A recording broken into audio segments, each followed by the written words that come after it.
What's up, boys?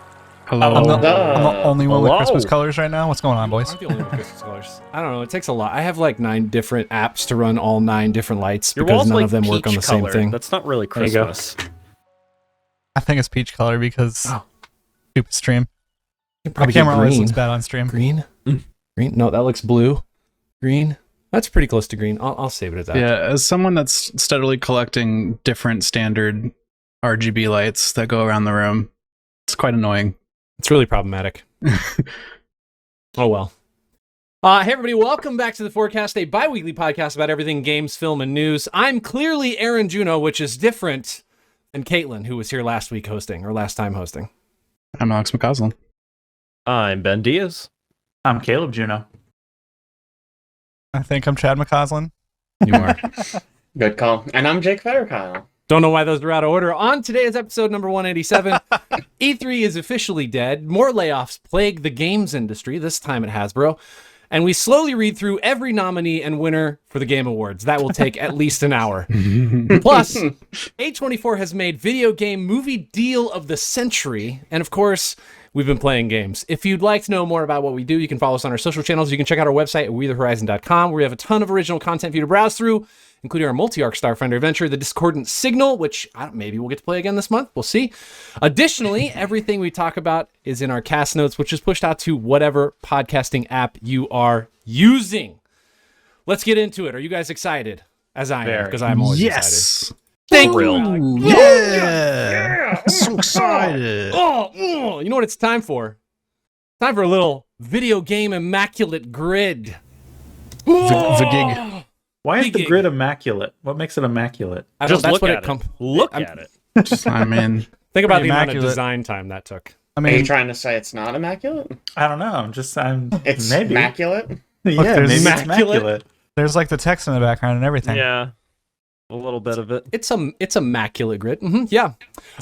Welcome to Video Game Immaculate Grid, the puzzle game that takes our cast members' video game knowledge and puts it to the test. This is puzzle number 3. Oh boy.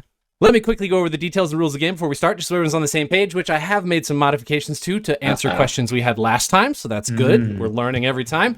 Number 1, we use the Moby Games database. Number 2, to be used for a video game Immaculate Grid, games must have a minimum of 5 critic reviews in the database, otherwise we don't count it.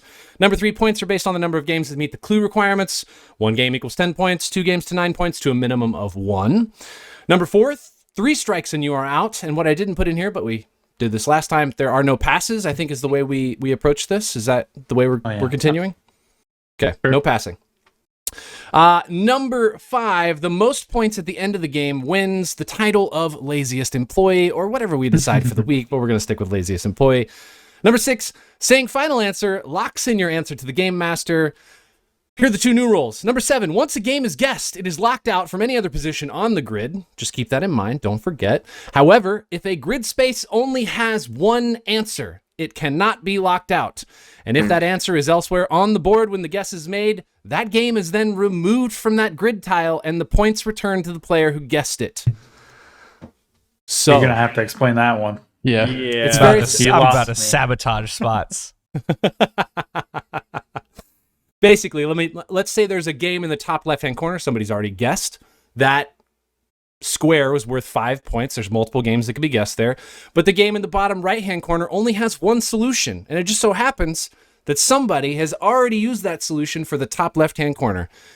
When they guess the bottom right, they will get that solution, and it will also remove the solution from the top left I see. because it can't So- be used in 2 places.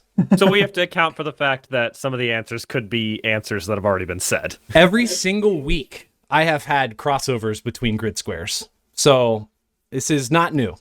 Oh, Just okay. keep that in mind. The other part of that rule, just remember, is that once a game is used, it is locked out, can't be used anywhere else. The only exclusion from that is if a square only has 1 answer. And those are the squares that are worth 10 points. So just remember that. Last but not least, the 8th thing, items included this week. We are including collections, definitive editions, remasters, and remakes, and we are excluding expansions. I have not included expansions this week. I think I did the very first week, but I've since excluded them. I just wanted to remind everybody. All right. Everybody good with those rules? Yes. Yeah. Yeah. Yeah, I'll remember all of them. Is this have- about to? This is week, grade I'm gonna getting become? one right. Yes. Is this week going to become a team game? Did I just hear that this is harder? Probably. Could be hard. Yeah. We'll see. We'll see. Let's set up our scores for everybody here, and let's bring up our points. Oh, are the sounds working? Let's see. Oh, yep. That's what you'll hear when you're right, and that's what you'll hear when you're wrong. Here we go. Nice. Let's grab the labels real quick. First of all is what I said. First of all, we have in columns release 2020, Universe Marvel, and platform Switch. Rows, we have primary setting or space station, developer Firaxis Games, and publisher 2K Games. Let me show you the points real quick. And last but not least, we're going to roll a random die to see who gets to go first this week. Alex, you are number 2, all the way up to Ben, who's number 6. Here comes our die roll. We're looking at a 3. Caleb, you will be first this week. Oh, yeah. Alex, I think you have the scoreboard? Yes, you do. I do. All right. Okay. I don't have my Jeopardy music to play, but Caleb, would you like to make a guess? Oh yeah, we're gonna go Universe Marvel, developer Firaxis. It's gotta be Midnight Suns. Universe Marvel, developer Firaxis. Might be Final technically answer? called Marvel's Midnight Suns. Mm, Yeah, final answer. Final answer. That is correct. So easy. it says Marvel Midnight Suns. I don't know. I've actually seen it written both ways. In the database, they spell it out as Marvel apostrophe S, but in all of the branding and marketing, it's just the Just Marvel. Marvel. Yep. Intriguing. Yep. 10 points on the board for Caleb. Chad, you're up. Mm-hmm. The struggle. Is he even there? I am. Okay, You all can't right. tell the way he's glaring at the screen. I couldn't tell if his audio wasn't currently working and he was watching our mouths move, or Here's he's the so issue. staring at the screen. You have chosen platform Switch a lot in these, and I don't play Switch, so that bombs a lot of my knowledge. And then 2K games, I don't pay attention to those. I don't know who that developer is, and so we're left with Space I believe in you. and Marvel, but I no believe in you. idea. I believe in you. Let's do Space Marvel. Guardians Space of the Marvel. Galaxies. Guardians of the Galaxy. Final answer? Yeah.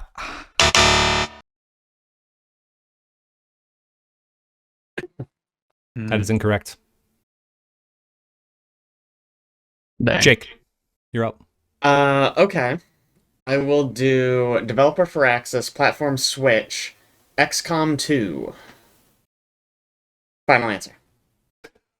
XCOM 2. Final answer. It is the XCOM 2 collection, for what it's worth. Oh, Fair enough. I will take it. Ben. All right. I'm going to do platform Switch, publisher 2K. Okay. I'm going to Let's hear go it. with Civ 6. Civ 6. Final answer? Well, Sid Meier's Civilization 6. Yes, final answer. Okay. Just checking. That is correct. 6 points. I don't know. I see Alex, Sid you Meier's are- on there, guys. Oh.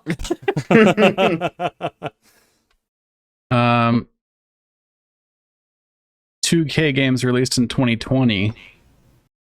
I'm gonna do NBA 2K 21 Are you serious? because they always release it at the end of the last year. What a game. Did you play this one a lot, Alex? No. Okay. Is that your final answer? Yeah. Wow.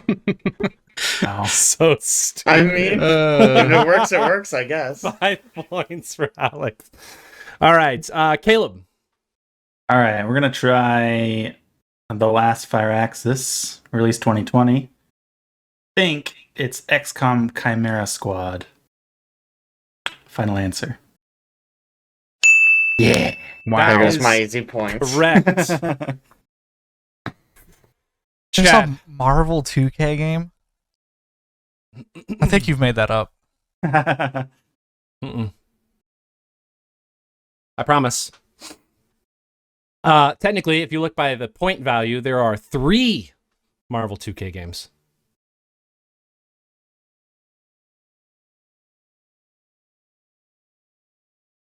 I'm concerned with. Okay, you go. You got your guess. Switch space Among Us. Switch space Among Us. What? Actually, Not that on should Switch. It's not That on should Switch. be on there. That was not in the list. I tell you what, if you can find that it came out on Switch, I'll give you the points for it. Jake, you're up. Database incomplete. Among Us for Nintendo Switch, Nintendo official site. Oh, there you go. Get All 'em. right, Chad gets 5 points. Got him. Get out of here, database. Smarter than the database. There have been a couple things that I've been unable to like get it to parse, and I don't know why, but it's why we got to have answers for you guys. Look, you guys got to fact check me on occasion. I'm really concerned with there only being one space game that came out in 2020. Like, I Yeah. don't think that can be possible. Right? That sounds crazy. That sounds wrong.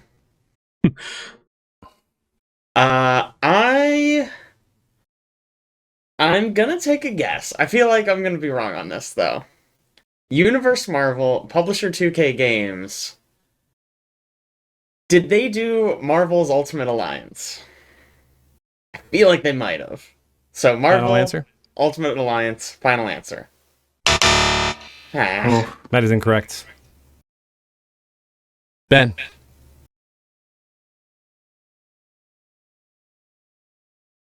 I'm trying to think through my Switch games that I've played. Which ones, if any, because I can think of ones that go to space, but not primarily. Oh, that one's guessed. I don't know how to take that off of there because Chad got that right. one. Yeah. Okay. Switch, primary settings, space or space station. Just put it. You can just put it different.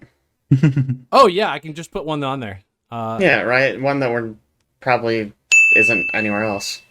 What? Oh, Alien man. Isolation is on Switch. I would Fuck. never guess that. Crazy. That's insane. I have not played any Marvel games.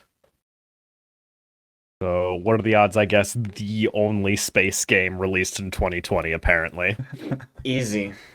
Seems You were there in 2020. If there was a game Unlikely. released in 2020 that was in space, I mean, it might not have shown up for some reason based on it being a 10 The one point. I'm That thinking seems of- crazy. The problem it's getting me is primary setting. I don't know how much in space has to I take place guess. for primary setting.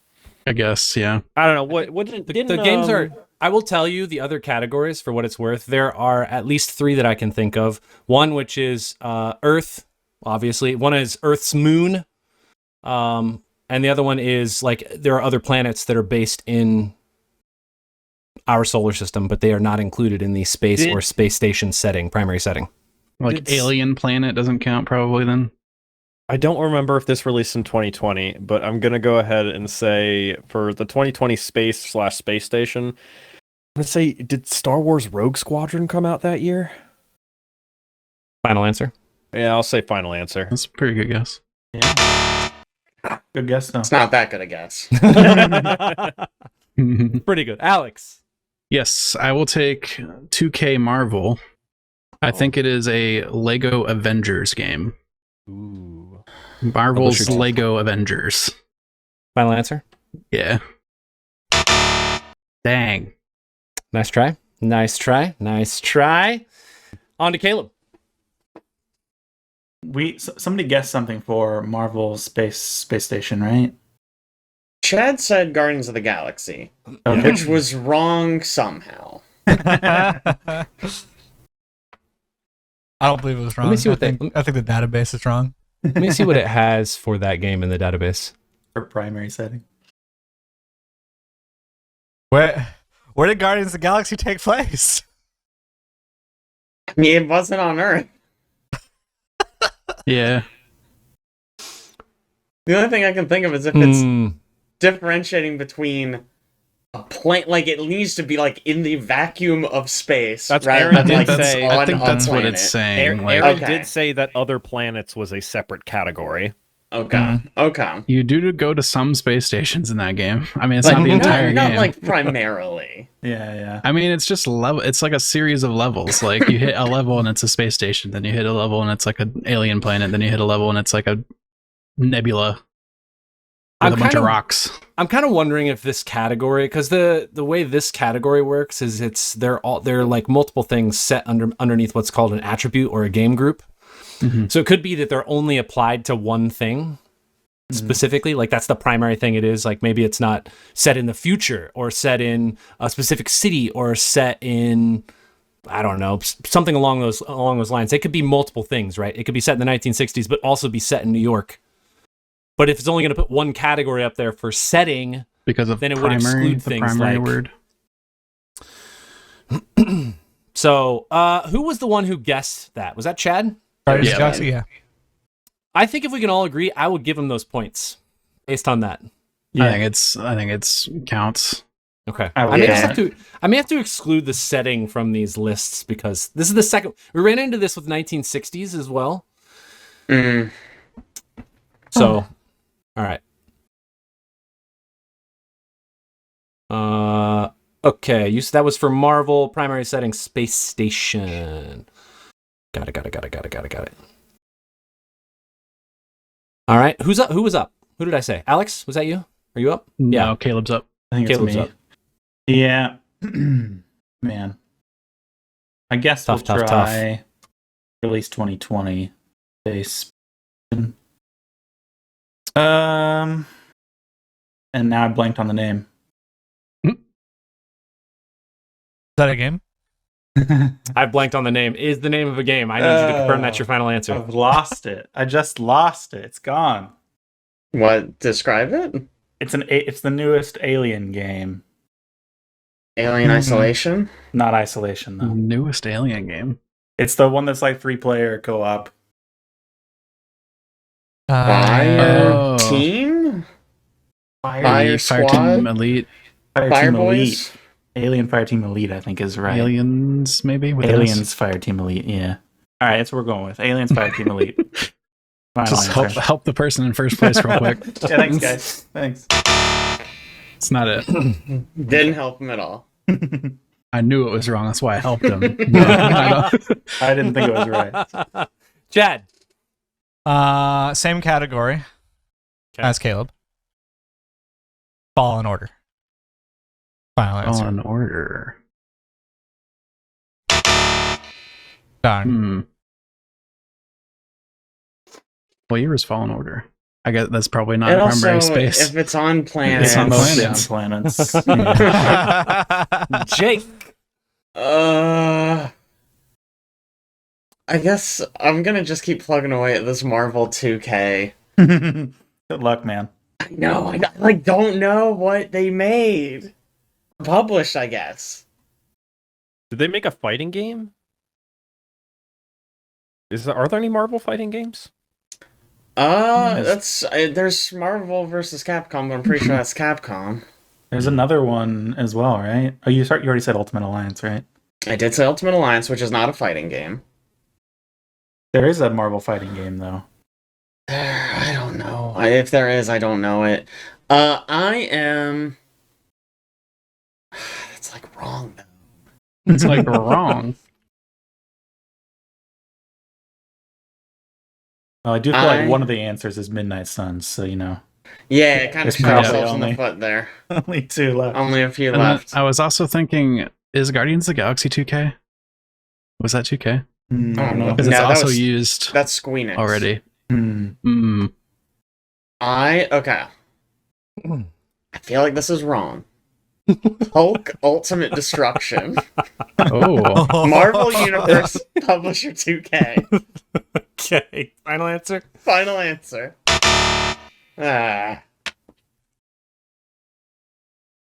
Ben. I'm trying to think of any other Marvel games I know of that might have been published by 2K. Hulk Ultimate Destruction was published by Vivendi, Universal Games, and Sierra Entertainment.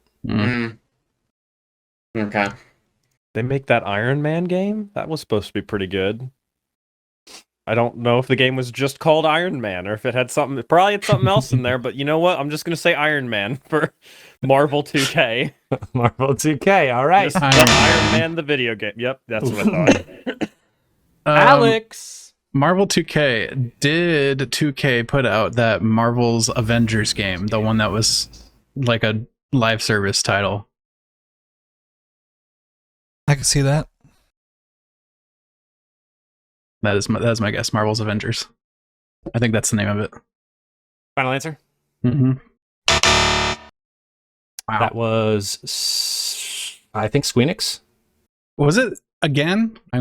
Why do I think 2K is Square Enix? That's Squeenix. Caleb. All right, 2020 space. We are going to try Alien Isolation. Final answer. Okay. Dang. Pretty soon we'll get there. Chad.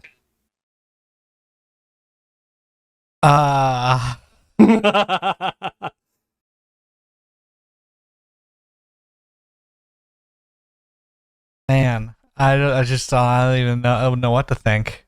Alien Isolation was released in 2014. Oh, What? really? It's way older than I thought it was. That's so old. 2020 space. Yep, October 6th, 2014, initial release date. What is happening? That's what? The craziest thing I've ever heard. It's funny. I'm not trying to That's think through, like, insane. are there any, like, franchises that are like, oh, well, it's technically part of the Marvel universe, but you never think about it, you know? Blade. What's that top-down shooter? How many strikes do you actually have, Chad? We gave you one back. Did we give you two back? We gave you two back. We gave you two back. I think he has we one gave him strike. back. Yeah. Gave him one back for Guardians of Okay, the Galaxy. so you have two strikes right now. Yeah. So, man. I should have two as well. What is that game that's top down that we all played? Dota.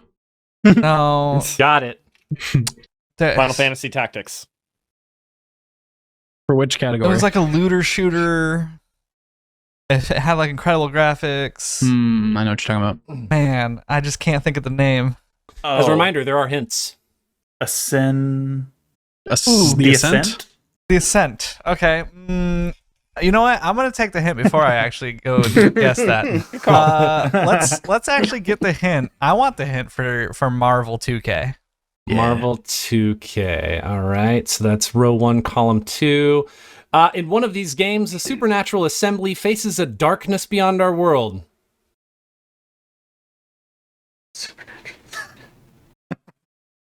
That's just like all Marvel. Yeah. What kind of hint was that? I keep going to DC properties. For Yeah, stuff but I like just that. I'm got like, caught oh, thinking, Justice like- League Dark. And I'm like, oh, Yeah. shit. No, probably not. I guess my hint was written for a game that's already picked, actually. So let me come up with a. Oh, okay. No, Yeah, Midnight no way. Suns. That's Yeah, unlucky. Midnight Suns. I feel scammed.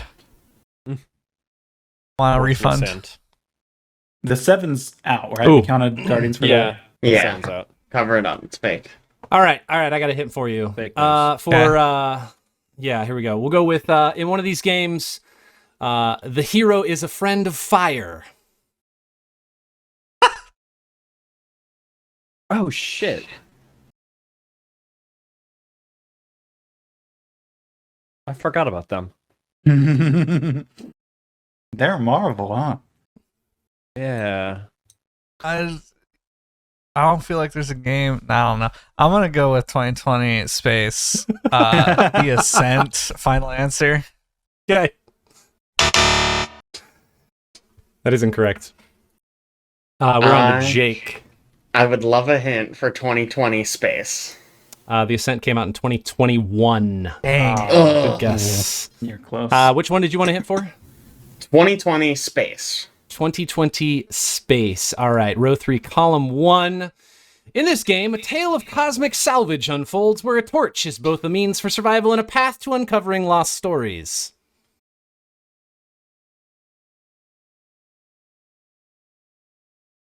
That's not what I thought it was. Can you say that one more time? Interesting. Yeah, Yep, I definitely can. Aaron, I have a bone to pick with you after this. In this game, a tale of cosmic salvage unfolds where a torch is both a means for survival and a path to uncovering lost stories. I'll pick some bones with you, Ben. Let's do it. It. I'm mostly not saying anything because I was Googling something else and I think I accidentally found the answer. Typical. You cheated. Which is why I'm not answering that one. But also, the- it doesn't fit the hint he just said, so I don't know anymore. This is helping. It's a team game now. Is it the game with the chicken? What's the game with the That chicken? one. Yeah, I was trying to think of that. That is Breath Edge. Zelda, I don't know. Breath Edge. It might be Breath Edge. Do you think? It could also Maybe. be Hard Space No. Shipbreaker was going to be my That guess. came out too late though. That was I'm Did it? almost positive that's more recent than 2020. Okay. I'll say final answer Breath Edge. Breath Edge final answer. Wait, did one of the Mario games in space come out in 2020? Breath Edge, final answer. Damn it. Mm. Super Mario Galaxy was on the Wii. Yeah. In like It was Super Mario way older. Galaxy 2 was also. 2007. Yeah, And then so way 2010. older. Ben, Got it. now that you're able to cheat, what would you like No, to go guess? ahead. I'm not Give me a guessing cheat bottom answer. left. All right, well, can I say what I saw? Because it's not like what that you gave a hint for, and I'm kind of annoyed about it. Oh, I'm listening. So, you previously, I guess, Star Wars Rogue Squadrons was the answer. Turns out I was slightly off. The video game Star Wars Squadrons came out in 2020 and is a space fighter game. I'll see what it says for settings. Okay. The What setting's would you probably like to Death guess? Star. What would I actually like to guess? What I'd actually like to guess is for Marvel 2K games. I'll say Fantastic Four. Our game just called Fantastic Four. Yeah. Okay. Or it might be the Wild. Fantastic Four, excuse me. You gotta pick one. Shit. I'll go with the... There's a Fantastic Four video game. Ben, I'm pretty sure going it to is. give you a chance to revisit this guess. You have to give me the exact name of the game. Rise of the Rise of the Underminer. Silver Surfer is what I They was gonna wouldn't have say. named it Yeah, exactly after the movie, would they? They could have. What if though. they called it What if it Fantastic was- Four, the video game? What if it was The directly video from the game. movie? No. It could be a made for. Yeah, it could be a movie game. The Fantastic only Four thing- colon. This time we'll get the movie universe correct. Oh, maybe it's Fan Four Stick. Fantastic. That's what it is. I'm certain. I guess. I It'd be great literally if I don't had know. actually played this game. You know, that might probably help. No, okay. I'm gonna go. Yeah, I'll go Fantastic Four: Rise of the Silver Surfer. I don't think that's it, but Final answer? yeah, I guess. Oh Yeah. my Shit. fucking god! No way. Oh, Nice. Nicely thank done. God. Alex, you have 2 strikes. You Yeah. can still take this game. You just got to take the other 2 questions. Oh, There's we only already one did. question. There's only one left. Did we It have says Oh, it there is already only got one taken. left. The middle one's gone. You're right. The middle one's gone. Yeah. You can't Yeah. win, Alex. Sorry. Oh, Yeah, so only Caleb the does win, but Only the- Why do well, you? Ben could take it. only the 2020 space is left. Mhm. And what was our hint? We had a hint for that one already, right? The torch, the thing that Hail made us of think it Salvage. was. Oh yeah. I'm gonna say Hard Space Shipbreaker Oh, because that's a good one. we think it's too I was late. just But thinking that when we said salvage. Thought it let's was. see. Final Yeah, it answer? might have been Yep. 2020. It yeah. was 2020. No, that sucks. All right. So, what did they have as the setting for Star Wars Squadrons? I'll have to look. I will have to look. Let me get back to you on that. Let me tell you what All else right. were in these categories beforehand. I Sure. think Caleb's the winner this week, even though I feel Yeah. like our third row, I got to get away from setting. I'm going to come up with something that's just better than that. The problem with this one is Firaxis does not put out a lot of games. They don't. do and not. we like most of their games. Also, we rolled me first, so I had an advantage. Yeah, in this Yeah, one. that's true. Kind of an advantage. Release 2020, publisher 2K Games. We also had, let's see, Borderlands Legendary Collection, the Mafia Trilogy, any of them. were all released in 2020. PGA Tour 2K21, XCOM Chimera Squad, and WWE 2K Battlegrounds. Great. Yeah, baby. Man, I should have known that one. 2K Marvel, you also had Marvel's Midnight Suns and Ghost Rider. That was the actual hint was for Ghost Ghost Ah, Rider. I was trying to think if there was a Ghost Rider game. Switch, 2K Games, Bioshock the Collection, XCOM 2 the Collection, Borderlands Legendary, and NBA 2K18. Let's see. Weird. 2K18, yeah. Firaxis and Switch also had Civ 6. Could have guessed that guess there. This is where things get weird. Marvel and Space Station Space. We had 4 games. X-Men 2 Clone Wars, X-Men Mutant Apocalypse, Fantastic Four Rise of the Silver Surfer, and Iron Man Exo Man-O-War and Heavy Metal. Fantastic Four as the Silver Surfer takes place in space? The movie Apparently doesn't so. even take place in space. Yeah, no. What the fuck is that? Don't know. And then platform Switch, primary setting Space Station. You could have guessed Warframe, which I don't think that one makes sense. Now saying it. No, Warframe's almost entirely in space, right? Is it in space? I thought it was It's on a mostly planet. in space, I think. I think it's mostly Okay, in mostly in space and on space. ships. Most of the time you're fighting through ships. Yeah. Citizen Sleeper, Oh, good one. That's good. The Outer Worlds, Underworld. Hollow, Being mostly on planets. Yeah. Yeah. I don't know. Yeah. Inconsistent. and Hollow? Star Wars Jedi Knight Jedi Academy. Jedi Academy. Also, I thought mostly on planets for I that think one. so. Mhm. I maybe just need to take out the setting thing because I feel like maybe Yeah. there's just an overlap, and so it's only getting whatever the topmost category is It could be.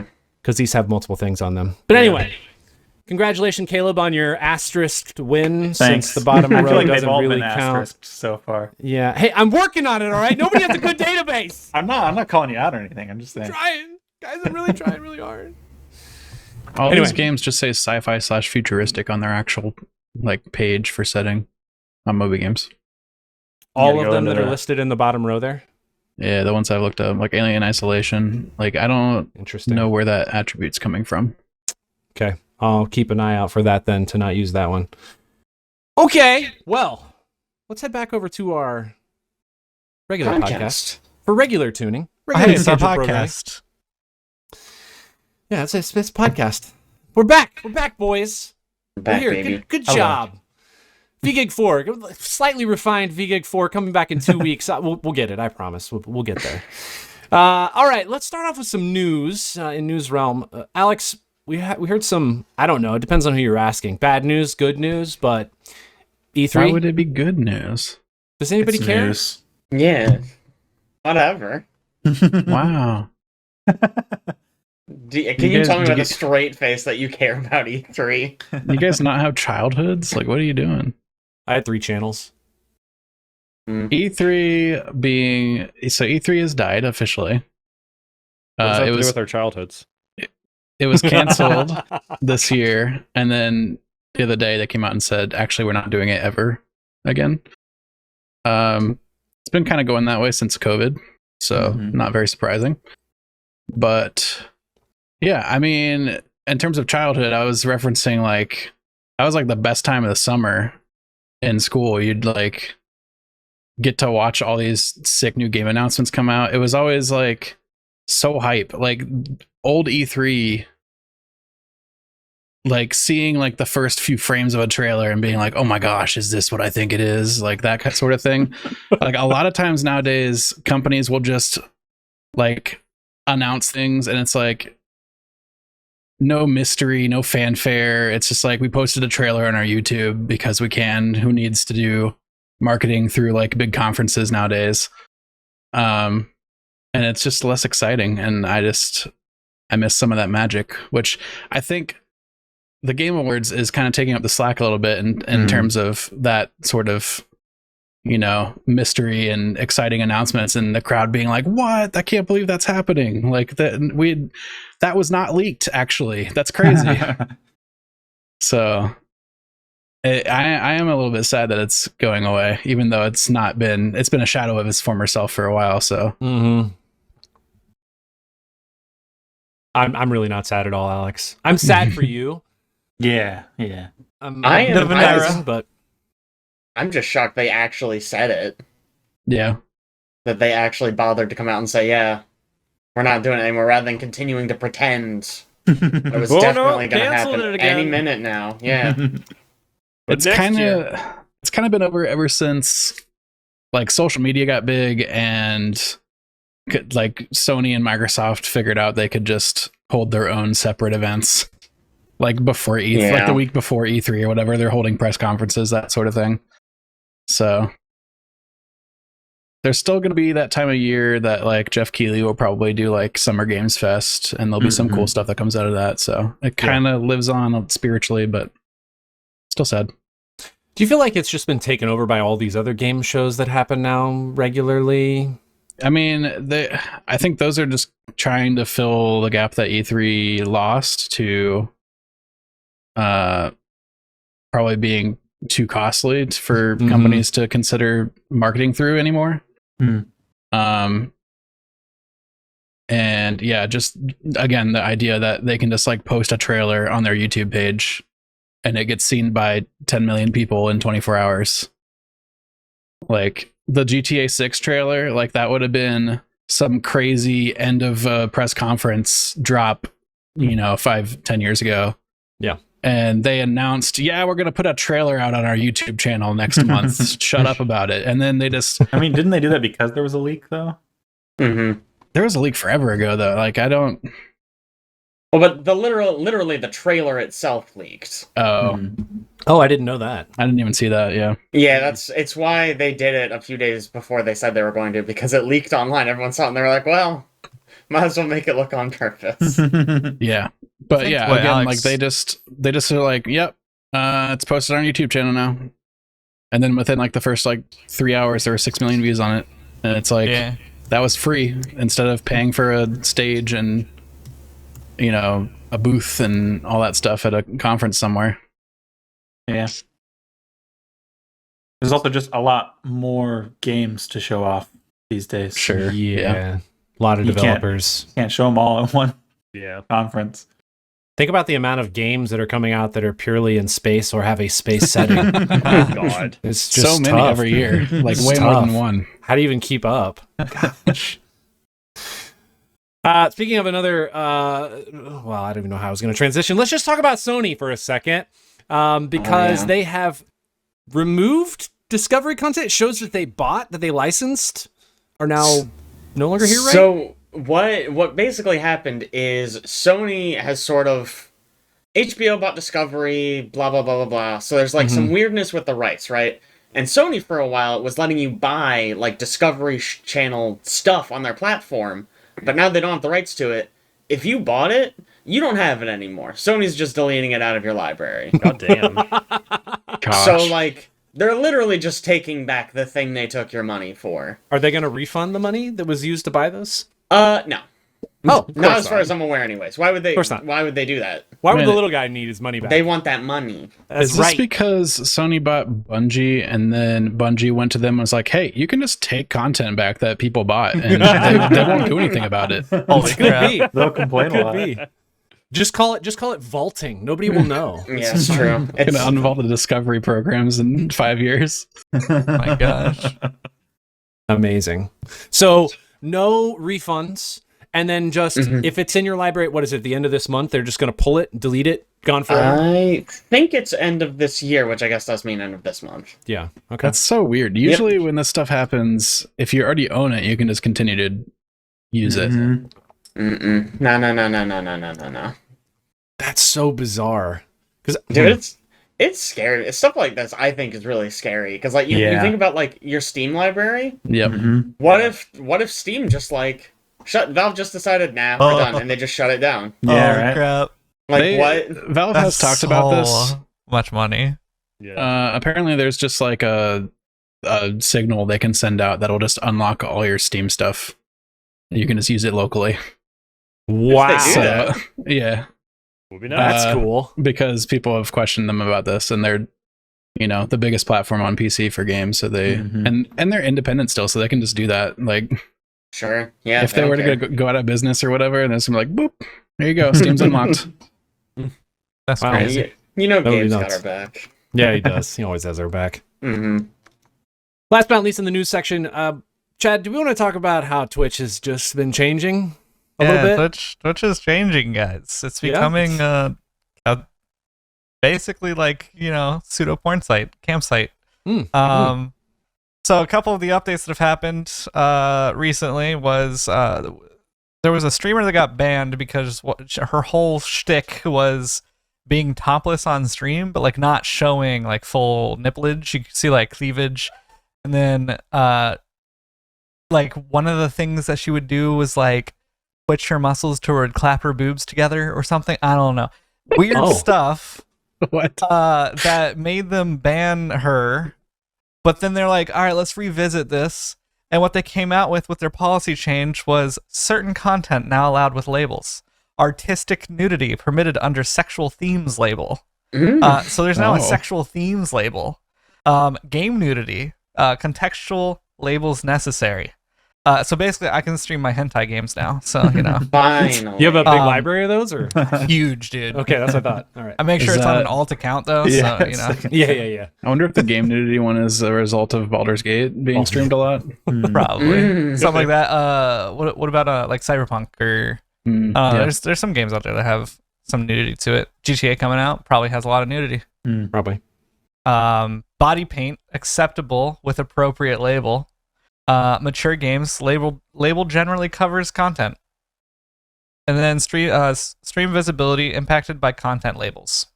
So hopefully this helps not allow minors to come across this content, but for a fact that they're just gonna come across this content.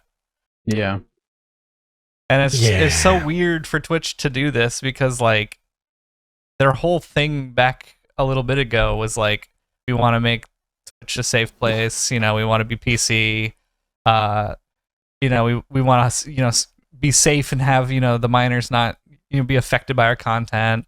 And it's just like, all right, you're just slowly shifting over to where this has now become a campsite and you need to go nowhere else. And you keep referencing the miners, and I keep thinking about like people in a mine chipping away. Yeah, you got it. I'm like, that's weird. All right. Yeah. I have to imagine the way that works is like if you're not logged in, it doesn't show it because it can't confirm how old you are. Maybe, yeah. And then if you're on an account that's underage, then it doesn't show it. I was, but also like who makes 15, accounts? 16 once. Yeah. I made 18 plus accounts. Like, yeah. Sometimes it's beneficial. I had to like contact Sony to get control of my PlayStation account because it was a minor account from when I created it. Oh yeah, forever ago. Hilarious. And I had to like contact support and get them to transition it to my own big boy account. Big boy account. Why does Sony not have a system where it's like, oh man, this guy's had it for like 10 years. He made it like 10 years ago. Like my birthday was in there accurately. They knew I was over 18. It's weird that they didn't take the time to verify your birth date when you set up the account, but in order to transition it from being a minor account to an adult account, it's like, oh, no. We got to go through multi-step verification. You got to call us. You got to physically pick up the phone and call us. Crazy. Mr. Sony, can I get my account upgraded? Get Mr. Sony on the phone. Do you have to prove the account is yours with a credit card that you lost years ago? Yeah. Well, not that I lost, but yes, with a credit card. Chad, does this mean, like, is the reason behind this is just retaining viewers? Do they feel like they're losing viewers? Have they had any justification as to why they made the changes, or is it just... The policy's changed. They haven't really made very many comments about why. I think like, because they started seeing that their bottom line was being ruined, so... I mean, you got Kick over there that's not really coming out too strong. I mean, they keep, poaching streamers here and there. There's some big names over there like XQC. I believe Nick Merckx is over there now. But like, you start losing these famales that are like bringing in the big bucks because, Boobies gets money and they want their yachts. Their second, third, and fourth yachts, Although, have you seen the Twitch CEO? Because he looks like a dude that would just be horny for this stuff. I'm going to be honest. Oh my gosh. Twitch, it's just for him. He's just doing it himself for him. Yeah, he wants more. Oh, yeah. He's got a very particular smile. Yeah. All right. Okay. Well, that'll be that smile is That's not even the guy that I'm talking about. Oh, jeez. Emmett Shear. There's many of them. This is the guy I'm talking about. Oh, Oh. Yeah, even better. Yeah, I see it. Excellent. You can continue on. No, okay. All right. That's too bad with Twitch. I guess we'll have to move. We're gonna move to kick, guys. Hope you guys are ready.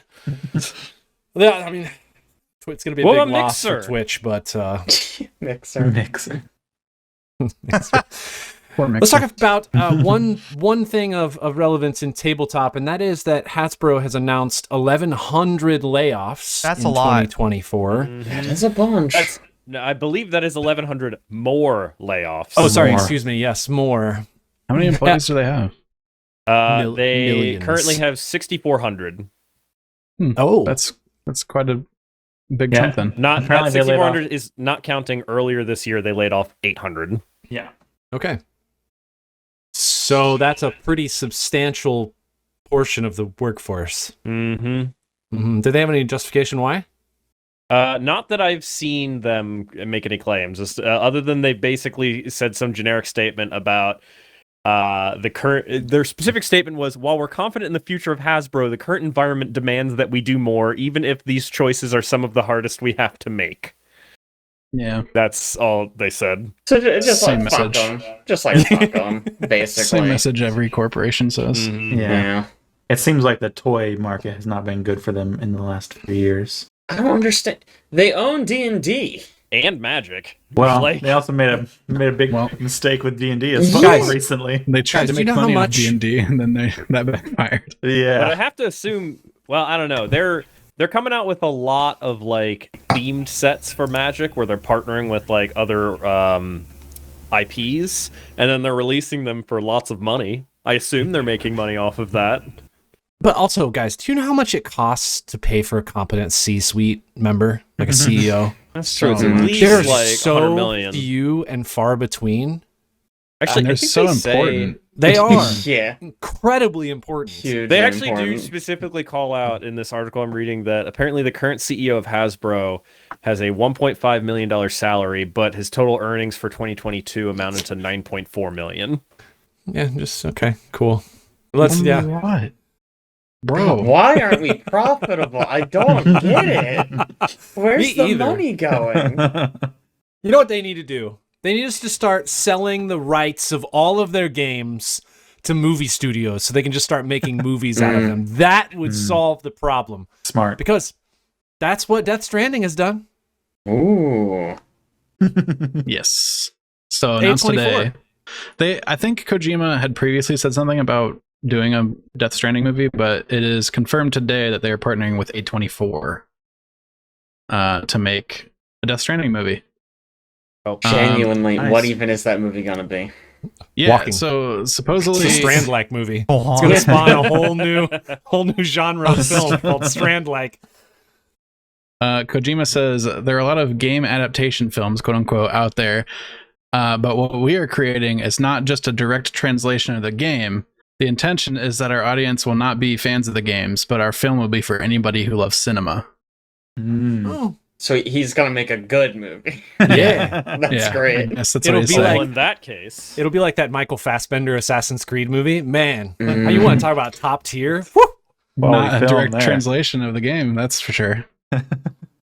We're creating a Death Stranding universe that has never been seen before, achievable only through the medium of film. It will be born. a Strand cinematic universe? A Strandomatic universe? Strand type universe. Here we go. I know everybody's excited about this, so we'll have to put this on our calendars and have a group watch. But we all need to play the entire game 100% before we go watch this. holy crap. Yeah. 100%? 100%. I'd Yeah, rather I hang. wonder what the time to beat completionist is for Death Stranding. I'll look it up. It's gotta be pretty up there. Do you think Jordan Peele's working on the movie too? I mean, maybe. Gotta be.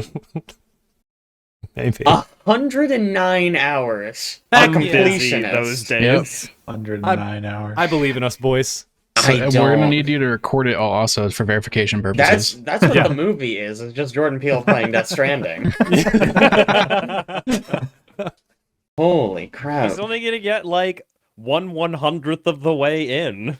So every once in a while, he's just like, "That's a good-looking can of Monster." And then he just continues. It's gonna be a cinematic universe. He's gonna play Heck through the yeah. whole thing, but it'll be like, Mm. whatever 100 divided by 3 is roughly 33 movies. Good job. Good math. I got there. Takes place in the Get Out universe Heck yeah. Ooh. in the future. I'm on board. Let's do it. Other things in film, we should probably talk about the two films that multiple of us have seen in the past 2 weeks. First of which is Godzilla -0. I know that Alex, Caleb, and I all watched this. Anybody else watch this movie? Is that not just Godzilla? No, -0. It's actually one It's- less. It's Godzilla without Godzilla. They get rid of him. Ooh. It's a little He's minus not one, in it. actually. Yeah, I thought it was minus. Oh, sorry, one.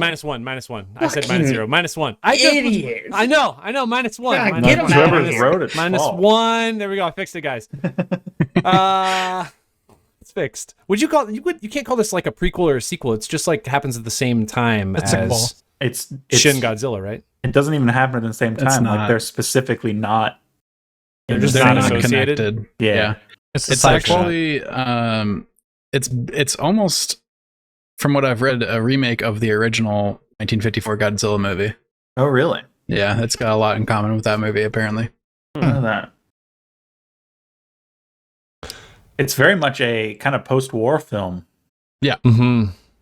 because it's about a guy who basically is struggling with sort of PTSD kind of stuff due to a Godzilla Survivor's guilt. attack. Survivor's guilt, especially. Yeah. Yeah, for sure. For multiple reasons too, because he was supposed to be a kamikaze pilot and he landed and faked that his plane was wrecked, and Mm-hmm. then on top of that was survived a Godzilla attack. I thought it was a really great Was film. he supposed to kamikaze into Godzilla? No. No. Oh, I didn't Godzilla even- wasn't World around. War II. He wasn't around yet, yeah. Okay, This got is it. Still just during the war, and then Godzilla happens to attack after that. Yeah.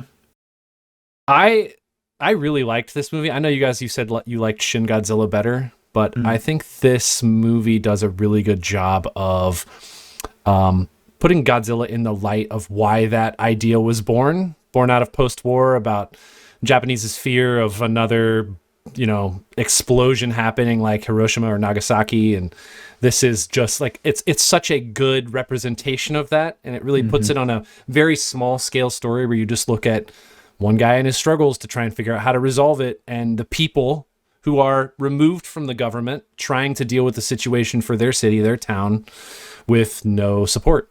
And I think it's well put together. It felt like a blockbuster movie to me. Mm-hmm. Even the animation for Godzilla, which wasn't spectacular, was much better than Shin Godzilla animation was. So, Do you know what the budget for this movie was? oh my goodness, no. And can you guess? Let me guess what the budget of this movie was. 25 million. Because you got like big budget Marvel movies are like 200 million. Yeah. I'm You got, going like- low. It's got to be lower. There's not that many people who act. The CG is on par with like Fast 10, and Yeah, it's like 15 million 15. was their budget. Jeez. So low. And it Really looks so good. good for that budget. Mm-hmm. Wow. Even their effects, like the heat breath stuff and like the lighting up it's of Godzilla's excellent. scales and everything. So Yeah. cool. Well, for what it's worth, 2014's Godzilla was $160 million to make. Gosh. So- Damn. Yeah. It's Anyway. it's an incredibly character driven movie, which you wouldn't expect. So and Godzilla is not even in it a whole lot. Not in this ton, no. He So kind of it's- takes on it's- this thing that is just an ongoing, like, impending doom that they're kind of just dealing with, kind of in the same way that Shin Godzilla is written, except that Yeah. they deal with this differently, obviously. But it's just there, slowly moving, not really affecting anything immediately, but inevitably it will destroy the city unless they do something about it.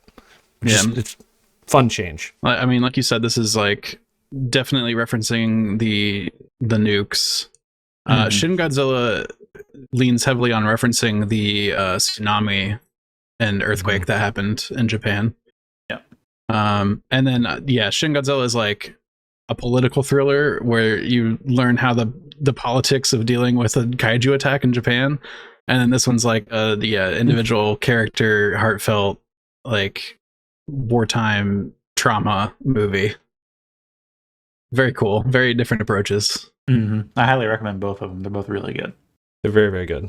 And in fact, if you just want to spend time watching meetings, hey, Shin Godzilla, that's where it's at. Incredible. Better than it sounds. Good. Yeah. A bunch of us also went to watch The Boy and the Heron. Yeah, this is the new Miyazaki movie. Is that okay? So it is a movie and not just something you guys do in Kansas. Well, it's also that, but Okay. yeah. The heck? Not a lot of herons around here, really. That's the main problem. Yeah. Man, should I mention this was my first Miyazaki experience? Really? You've never seen one? Never once. Oh, No, in fact, when we were buying the tickets, I didn't even know really. They were just like, hey, we're going to watch this film. I'm like, all right, sure, whatever. I think he thought it was a Shinkai movie. I thought it was maybe a Shinkai movie that I didn't know had come out. And I was like, yeah, sure, let's go. What was the verdict? Wild. Aaron's verdict was, That's what he said, like 4 times after the movie ended. Uh-huh. I I'm haven't not seen a that one good. yet. Yeah. I'm not a good reference point for judging this movie. People who watch other Miyazaki films need to be the people who judge this film. But for me, I mean, it was cool. This is a very visually unique story. Interesting. I didn't really feel like there was much of an arc, I guess. Kind of was, but not really. I don't know. It was just the same pace the entire time. Mm-hmm. Yeah. Kind of in agreement there. It was a weird one. It's up there with Spirited Away, I think, in how strange it is. Yeah. In the places it goes in the story. Now I gotta go see it. Similar vibes, like just like some really imaginative stuff, like coming out of nowhere, and that it's one of those Ghibli movies. It's not one of the kind of grounded fantasy stories. Mm-hmm. I don't really want to talk about it a ton because I think it's worth Worth experiencing it. Yeah. I'll go watch it. I've like sat here and gone to say, but I'm like, that just spoils the reveals. Like, I will say, at the very beginning, there's a really, really cool animation sequence. Mm-hmm. That's stunning. It's so cool. Yeah. beautiful. Yep. I guess just go watch it. I will do. I don't know what I would rank it on the Ghibli scale, but I wouldn't say it's terribly high on mine. it's not like Wow. maybe 5th or 6th around. You guys hated it. No, It's terrible. It's good. Worst movie. That sounds terrible. That's when trying to rate things against a group of things that are all really highly rated. It's like, yeah. if you're not firing on all cylinders, it's like, well, it must be terrible. Must be a terrible movie now. I don't know. Is Spirited Away the highest rated anime film of all time? Oh, I don't know. I don't even know if it's the highest rated. It's the most Ghibli popular movie. The most popular. I mean, it it broke a bunch of Or records when it most came well out. known. It won an Oscar. I don't know if any of the other ones won an Oscar. Mm. So sort of, I would say, like, in general culture, it's probably the most well-regarded.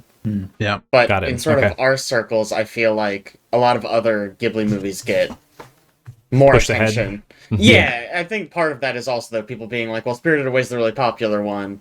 So it's not my favorite, obviously. So what you're saying I'm is too you're more cool. Yeah. cultured, Wow. Jake. That's what you're saying. I'm just saying, that's the vibe I get a Wow. lot of times. People are like, oh, yeah, I feel like I'm Spirited being Away is attacked fine, here. but like, have you seen The March of the Fireflies? Shoot. Yeah. Okay. All right. I'll take that in mind. I just need to watch a few more Yeah. films. Can't believe you've not even seen Spirited Away. That's crazy to me. Kind of crazy. Yeah. No.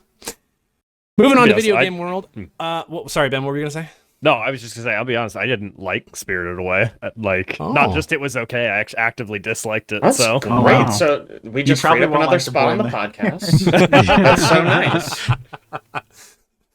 Moving on to video game world, let's talk a bit about the Game Awards, which just happened.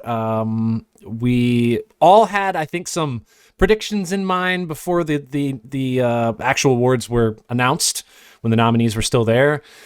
I think some of those expectations were met, some of them definitely not, but I wanted us to kind of walk through games and things that were awarded and decide where we thought. Yes, good, bad, indifferent. Give me your highlights. Whoever wants to start. Alex, this is in your color, so you have to start, actually. Sure. Get them. In terms of the awards, totally fine. Whatever. So moving on. It's almost not an award show at this point. Like they every once in a while they would cut in and be like, all right, here's 6 awards real quick. And let's go back to like the cool stuff now, because it's mostly like an announcements and like trailers show at this point. Yeah, it was like 3 hours long. I was so going to many things sarcastically announced. say, did they do awards? I just remember a bunch of ads. They've actually gotten some flack, and there's some controversy going on now because it's supposed to be a show that they kind of like give awards and like appreciate the development of games, and now it's just like, all right, so we have like 3 awards we're gonna do. This one, this one, this one, this. All right, moving on back to a trailer. Mm-hmm. So it's we didn't even get to have a speech from them. We didn't even get to like appreciate their success or. Have they done like speeches in the past from people who've won? They have, right? Yeah. Mm-hmm. Well, that's they- where they- Kratos had that 8-minute speech. Was that at the Oh, Game yeah. Awards? That was Yeah, at the Game it was. Awards, right? Yeah. That's right. Yeah, he talked for like That- 2 hours. That's the reason why they had like stricter regulations on speeches this year, and people are really unhappy with that. So I think they're going to loosen it up again next year. It was crazy short. They started that music in on people so fast. It was very quick. Like I could see, let's not go crazy and do an 8-minute speech. We have a show to run, but Yeah. you can give people like a couple minutes, Mm-hmm. They were like, because they did this new thing this year where they started playing music when they wanted you to get off the stage. And they did it to like a bunch of people, and people were like really upset because there was a lot of like heartfelt stuff that was being said. There's one point where like Larian was talking about like the people that they lost during COVID while working on the game. They're like playing music to get them out of there and stuff like that. So, I mean, Yeah, there wasn't even an exception for Game of the Year. They still rushed them off Yeah. as fast as possible. I'm Gotta pretty make sure that money. Basically. I'm pretty sure they would have said something about the game launching on Xbox if they had time. You Yeah. would think, yeah.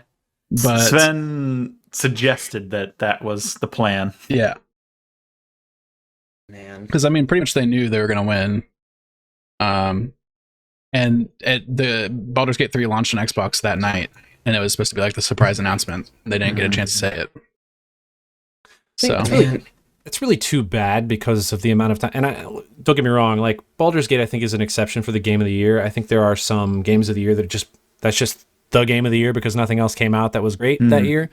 This one obviously just absolutely blew its competition out of the water. Oh I yeah, don't know, man. despite it being a phenomenal year for games. Right. I think But I think what- Spider-Man got shafted. Gosh. Who I really feel for are the people who are like debut indie game, best new indie game. I mean, these are like small developer studios. They don't have a chance to like get in front of fans or people that love their game and just say, I appreciate you.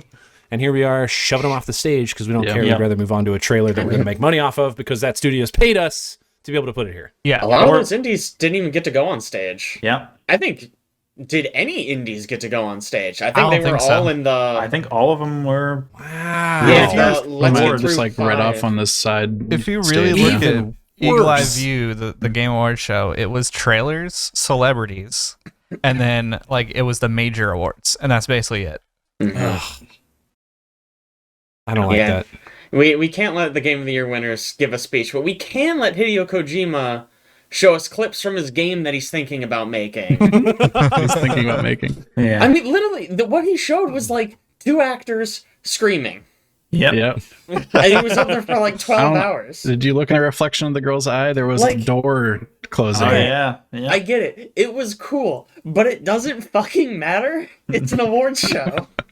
Let the award winners have that stage time. You know what I mean? Yeah. Frickin' Anthony Mackie was up there just doing nothing. Yeah, just for like vibing. 5 minutes. Whatever. Man, he was trying so hard to get a meme out of the awards. So I definitely was with you, Alex, there. On when it was first happening, I was seeing like he was basically trying to be Keanu Reeves. And be He was like, trying to Keanu Reeves it, yeah. "Oh, you're beautiful," or whatever. I later saw like footage from the audience, and the audience was so rude. And honestly, he handled it so perfectly. Oh, really? Like- Oh, really? Like you can't hear the audience from the broadcast we were watching, but they were so loud, shouting out so many Marvel quotes, and he was just trying to do what he was supposed to do on stage. And instead of just being like, "Everybody, shut up, let me do this," he like tried to play it off very like cornily and like lightheartedly, and like honestly makes more looking sense, I back guess. at it, it's like, oh man, he actually had a lot of couth doing that. Like he actually did a good job. That's cool. Would have never known that perspective existed, Yeah, no. because that's what you see. You get the presentation from the live cameras. You don't get the crowd Right. noise. Very interesting. So aside from trailers, which I guess we can talk about in a minute, anything stand out from the awards that you guys wanted to bring up, other than the fact that, of course, Baldur's Gate 3 won, but we all knew it was going to win. Yeah. Even though everyone in this podcast is right, Chad. Upset about that it's not Spider-Man. I Spider-Man. would say the surprising thing for me was how much Alan Wake won, despite it just Yeah. coming out. Alan Wake is just like I didn't know Alan Wake was so popular, and then Alan Wake this one come out and it's just sweeping. And I was thinking to myself, like, is this gonna win Game of the Year? Like, that's crazy. Yeah, it got Best narrative. best narrative, game Best direction, yeah, Absolutely. art direction. Yep. I think that's a 3. I think it won 3. I think it deserves most of those. Yeah. I think Yeah. that's fair, yeah. I do have one question about one of the categories. Has anybody here played Pikmin 4? No, Mm-mm. I Yeah, it was won not Best aware it was a Strategy game, right? sim/strategy game. I mean, if Yeah. you've played any of the other Pikmin games, Oh, I have It's- not. So, oh well, Is it- it's like an RTS kind of like, okay, baby's first RTS. Yeah. didn't know that. But- All right, that makes more sense then. For some reason, I thought it was like a 2D platformer that had like some puzzle aspects built in. It's Not even close. not similar at all. It's 3D. It's been 3D the whole time. just glancing at it, you'd think it could be something like that. Well, except Can for we the talk 2D about, part, because it is 3D. You get a 3D art and a Pretty 2D. clearly. Oh, I was thinking suppose. all right, 2D like side-scrolling Mario's 2D nowadays. Yeah. Like he's still he's 3D looking. but Okay. It's side scroller is what I should have said, not Sure. 2D. Best ongoing game? Yeah, What the heck? Cyberpunk. yeah. Somebody's bringing this up. Cyberpunk, dude. Cyberpunk It's 2077. not an ongoing game. Not an ongoing game, guys. One They- ongoing game. Did they release something for it or not? It got new content. It's Oh, then ongoing. Resident Evil 4, also an ongoing game. Mhm. I just don't. I'm actually super surprised that Fortnite lost that. Just because, like, I'll have my gripes on this podcast with Fortnite, and I'll be that 1% that like doesn't like the direction that the developers go in. But like, Fortnite has killed it all the time. Like, it's kept the numbers up, breaking records constantly, and like Cyberpunk wins over it. Like, I just don't understand. Mhm. Yeah. No, it makes no sense, man. Has Fortnite won that award before? I don't Maybe know. that's why they didn't give it to him. I wouldn't be surprised if that's the reason. Still, Uh, I don't It's a think. weird category. Yeah. yeah. It is. Tears of the Kingdom got recognized in action adventure. They won that, and then also Armored Core got recognized in action game. So I thought those were kind of cool. They got those in there. Mm-hmm. I did like Wait, is that. there- For best indie, they sidestepped the whole Dave the Diver issue and just gave it to Sea of Stars. I don't know. Maybe that's legitimate. Maybe it Yeah. legitimately won. But as soon as I heard it, I was like, oh, they were just like, don't fucking say the words Dave the Diver. Yeah. For sure. We ain't having that controversy. I'm a little disappointed that Remnant got nothing. Yeah, man. Remnant 2. Yeah, it is a good game, but I'm Yeah. I'm actually I'm happy to. Well, I don't know. I don't know about happy, but I understand why You're best not mobile happy? game. Honkai Star Rail won best mobile game. I honestly surprisingly enjoyed that game. It was very good. Mm. Yeah, people love that. Yeah. I've never. I don't- I've it been was- intrigued. Especially for a Mhm. free game. I don't want to get trapped into spending money That's the because thing. Right. I'm It's a like- gotcha playing game, it. right? I will say, so I didn't obviously finish it because you never finish one of those games. I probably, I don't know, I'd have to check how many hours I put into it. Probably at least like 10 to 15 hours of it. And I didn't spend any money. And honestly, it was just a really good JRPG. Like they do have those, those, what are the gotcha mechanics Yeah. where you've got to roll. But like through playing the game, you get a bunch of free polls. And frankly, the like characters they start you out with are perfectly fine for playing through the campaign. Like you don't have to do anything. You don't need crazy good polls or anything like that.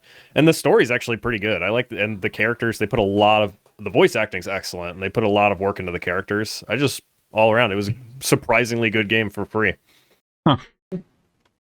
It is very much a JRPG though. If you don't like JRPGs, don't play it. BG3 did get 4 awards by my count. So What are the 4? If you got them. role-playing game, multiplayer game, which was slightly surprising to me, but also that category was terrible. There was nothing good in that category. Player's voice, because of course, and then game of the year. Oh, you're not Also, counting Asterion. Support Oh yeah. yeah, Asterion too, and Yep. Asterion. So Yeah, 6 I don't if you know. count the voice actor award. I guess you do. It's in the game.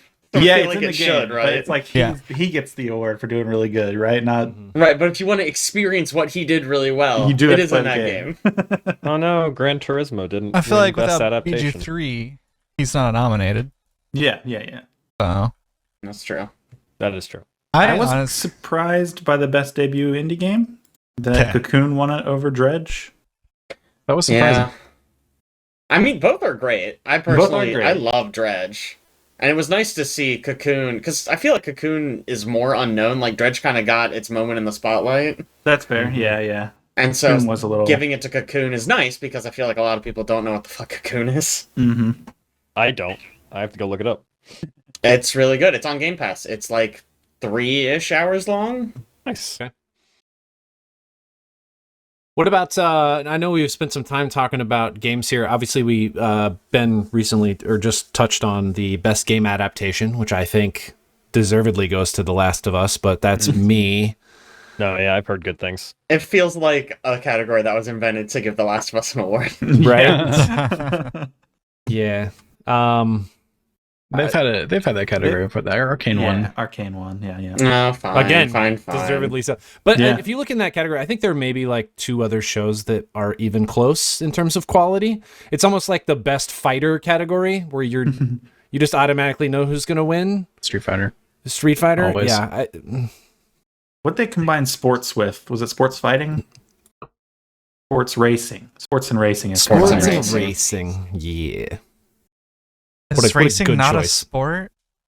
It's just I don't know. It seems weird to combine them. It's just like, It's you not know, like if jock I'm thinking bullshit. of IRL sports like NASCAR, I feel like that's a sport. Like, I don't know. Yeah. I don't know, nobody's running. But people who play Madden don't necessarily play Forza. You know. I almost think I would rather run track than do NASCAR with how freaking hot it gets in the cars and how Oh, much man. you have to like get put through and like, oh my gosh. That's a lot.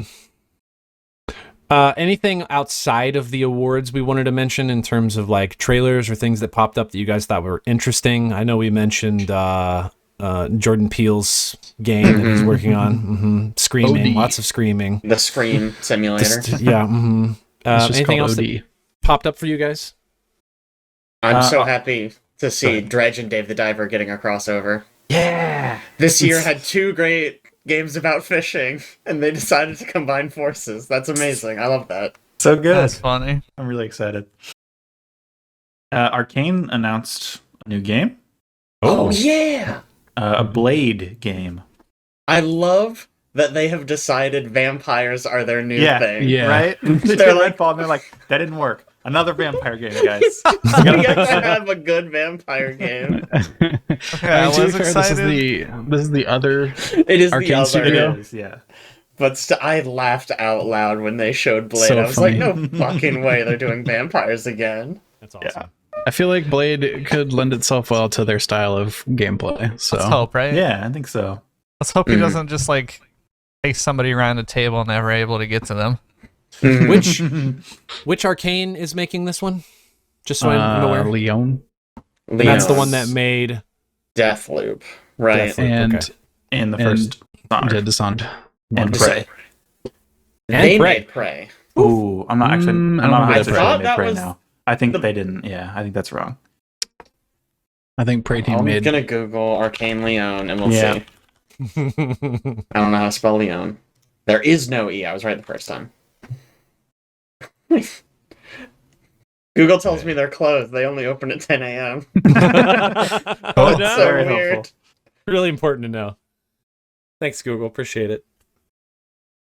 Man, It's this on the is- background of Leon's So site. something that wasn't directly in the Game Awards show, but I found hilarious, and I've already posted this to Discord. And earlier I made the joke about how I'm sad that Spider-Man lost.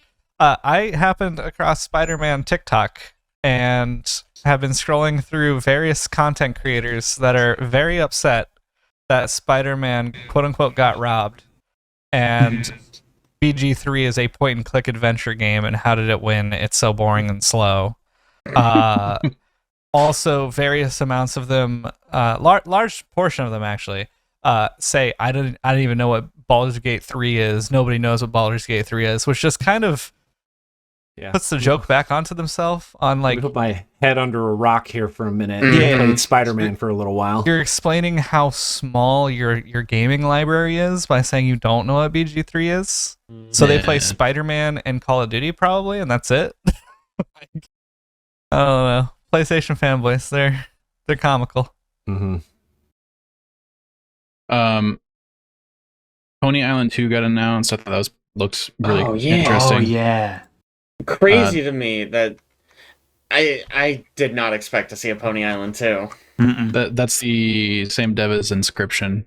Yeah. Like, if I had Really? to list his most interesting games, I think Pony Island would be like at the bottom.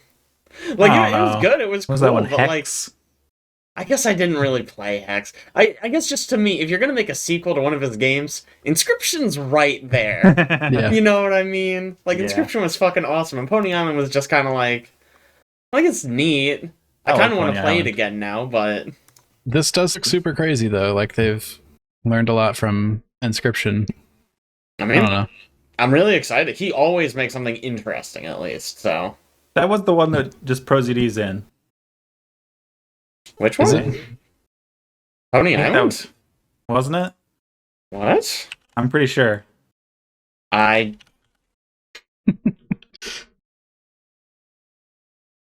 Yeah, okay, on X. He plays King Yan in Pony Island 2. Yes, okay. It has like a video of him in the game. Weird. Oh, that's him. Yeah. I didn't realize that was It's him. literally That's- like an FMV of him. Yeah, yeah. I didn't realize it's him. Okay, so this is going to be Game of the Year when it comes out. So, sorry, everyone.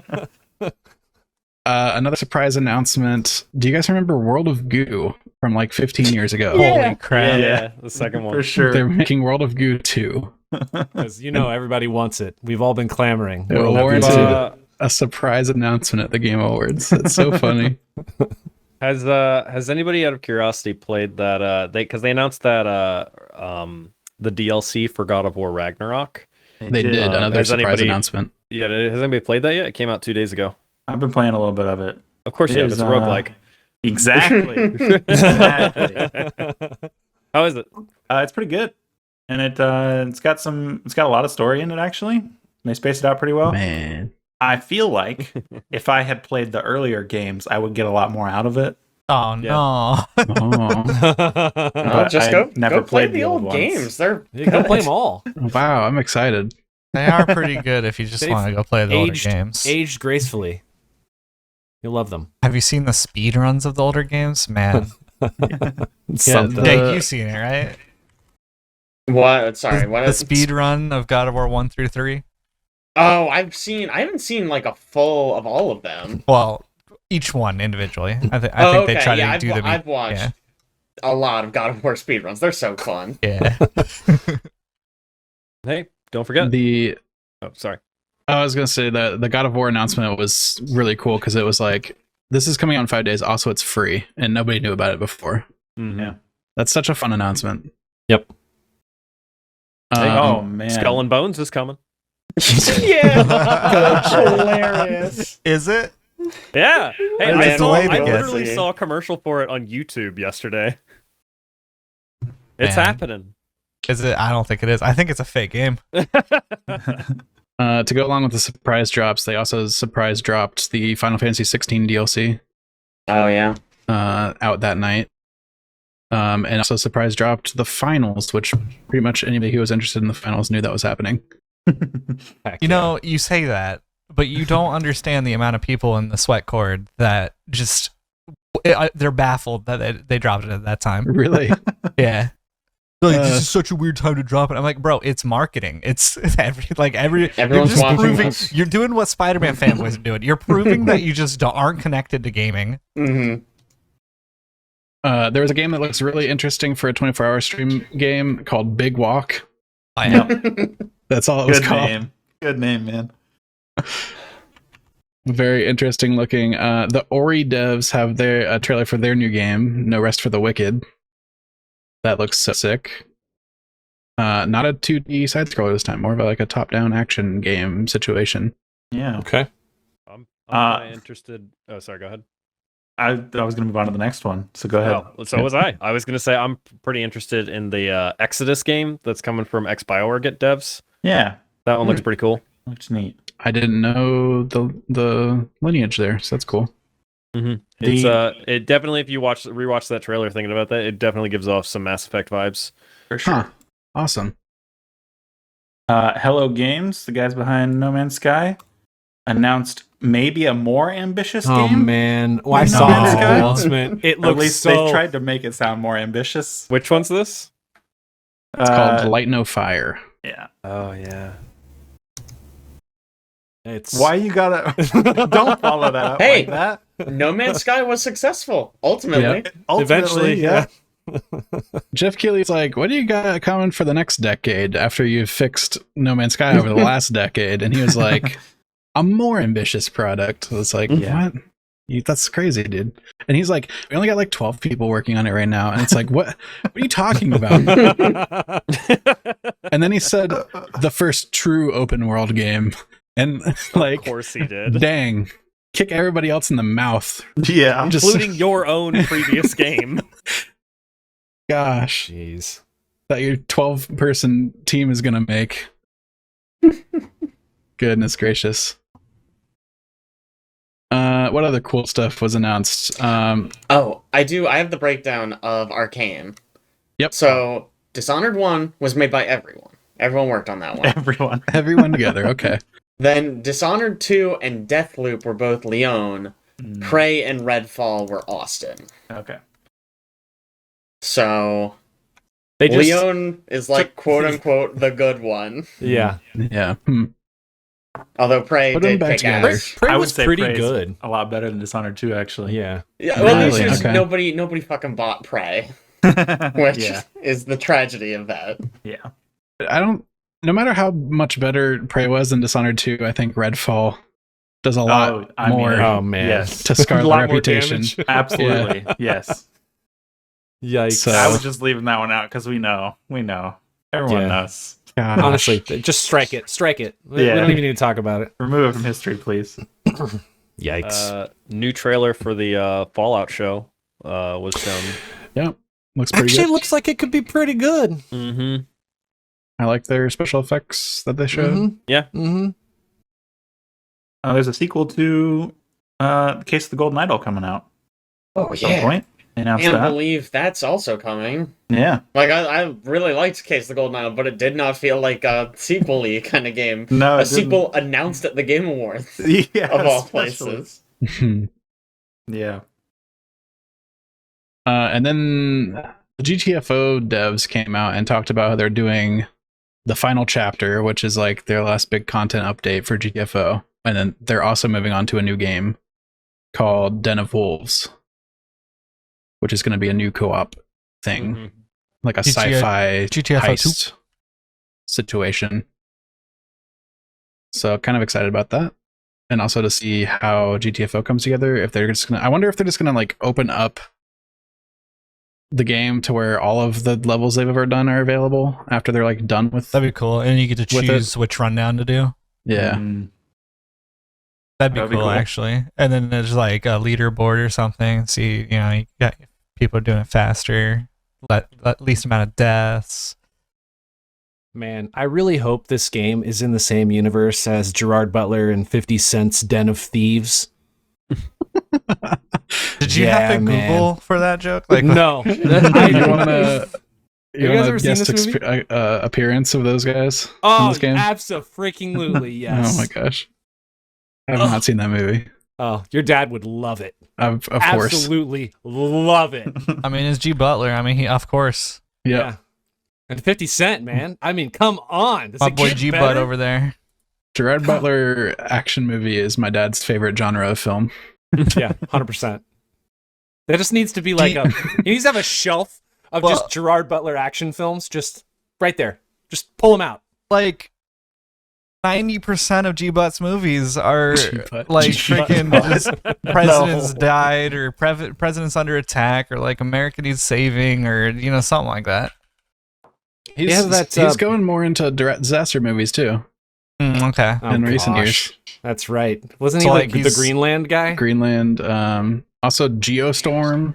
Yeah. Fantastic film, Geostorm. God, he's like on the same caliber of crippled guy or hurt leg guy jumping out the tower. Then you talking about The Rock? That was The Rock. He loses skyscraper. Yes. Yeah. You know what? Not far from that. Yes. Not far from that at all. Yikes. All right, before we get out of video games, unless somebody had more trailers to talk about. The only thing I was going to say was that the first Descendant looks really cool. It's a sci-fi shooter. Oh, we played a beta for that, and it wasn't. Oh, did you? Oh, it wasn't good. Nice try, Ben. You're off the podcast. Damn one chance. Play the beta. I don't know. I don't know. It could be okay. Eventually, it's hard to tell because the trailer. There's no gameplay in the trailer they showed off. So is that the one that was Risk of Rain, but not Risk of Rain? No, it was the one we were running around and we had a grappling hook and my mouse wouldn't work the entire time. Yeah. Oh, but right. Oh, yeah, that was bad. I had played a previous beta of that. Kayla, I basically played and you didn't that game? Yeah, okay. That's the one. I got one last one. It seems like the Dead Cells people are finally done making DLC for Dead Cells. They're moving on to a new game. Yeah, it's called Windblown. The trailer looks really cool. Oh, is that them? Holy crap. That game looks sick. Yeah. Who knew 2024 was going to be the year that like devs would start working on new stuff? Yeah. It's going to be co-op too. Yep. The capstone of the show was Monster Hunter Wilds is what they showed at the end. That was their big final announcement, which is a follow-up to Monster Hunter World, which was when they revamped Monster Hunter for like Western audiences, essentially. So there's a lot of people that are excited for that, is what I'll say. I think next year I'm just going to have to change my corporate Christmas party so that it's a week that the Game Awards is not happening, because this is the third year in a row that I've been gone and not been able to watch them. And it drives me nuts. You really aren't missing much. Like it is primarily ads. I mean, it's a good time, but we have the same fun just watching whatever latest announcement thing is, you know? True. Okay. All right. I'll keep it the same week. Thanks, Jake. You're welcome. Me out. I appreciate it. I don't want you to come, is really what it comes down to. Checks out. We have a fun little Discord watch party. You're not invited. Shut your mouth. Dead to me. All right, before we get out of video games, we should probably talk about the controversy with The Day Before. Yeah. Mm-hmm. So, The Day Before finally came out, and now its studio has shut down. Like literally Wow. 4 days after the game came out. They're Wait, like, Alex, you haven't heard of this? No, I just heard how Oh. bad the game was. My Yeah. gosh, Wow, this is worse. yeah, I 4 think days after. Jake's sugarcoating it. I mean, I'm giving you the nice version. It comes out 4 days later. The studio's like, "Yep, didn't make enough money, so we're shutting down."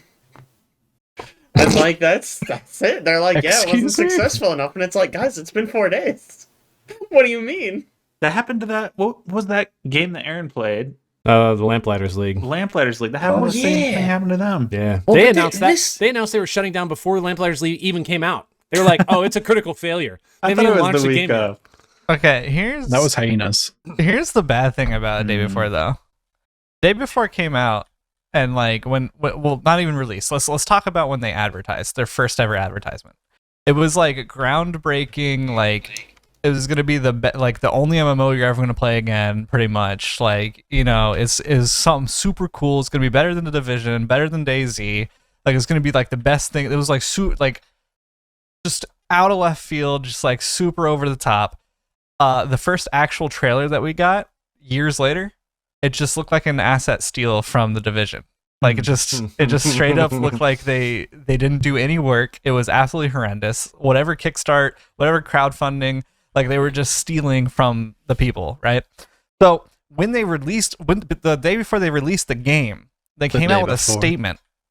And the statement was, basically for everybody who's been there along the way, thank you so much. For all the haters, thank you so much. You're the ones that also made the game.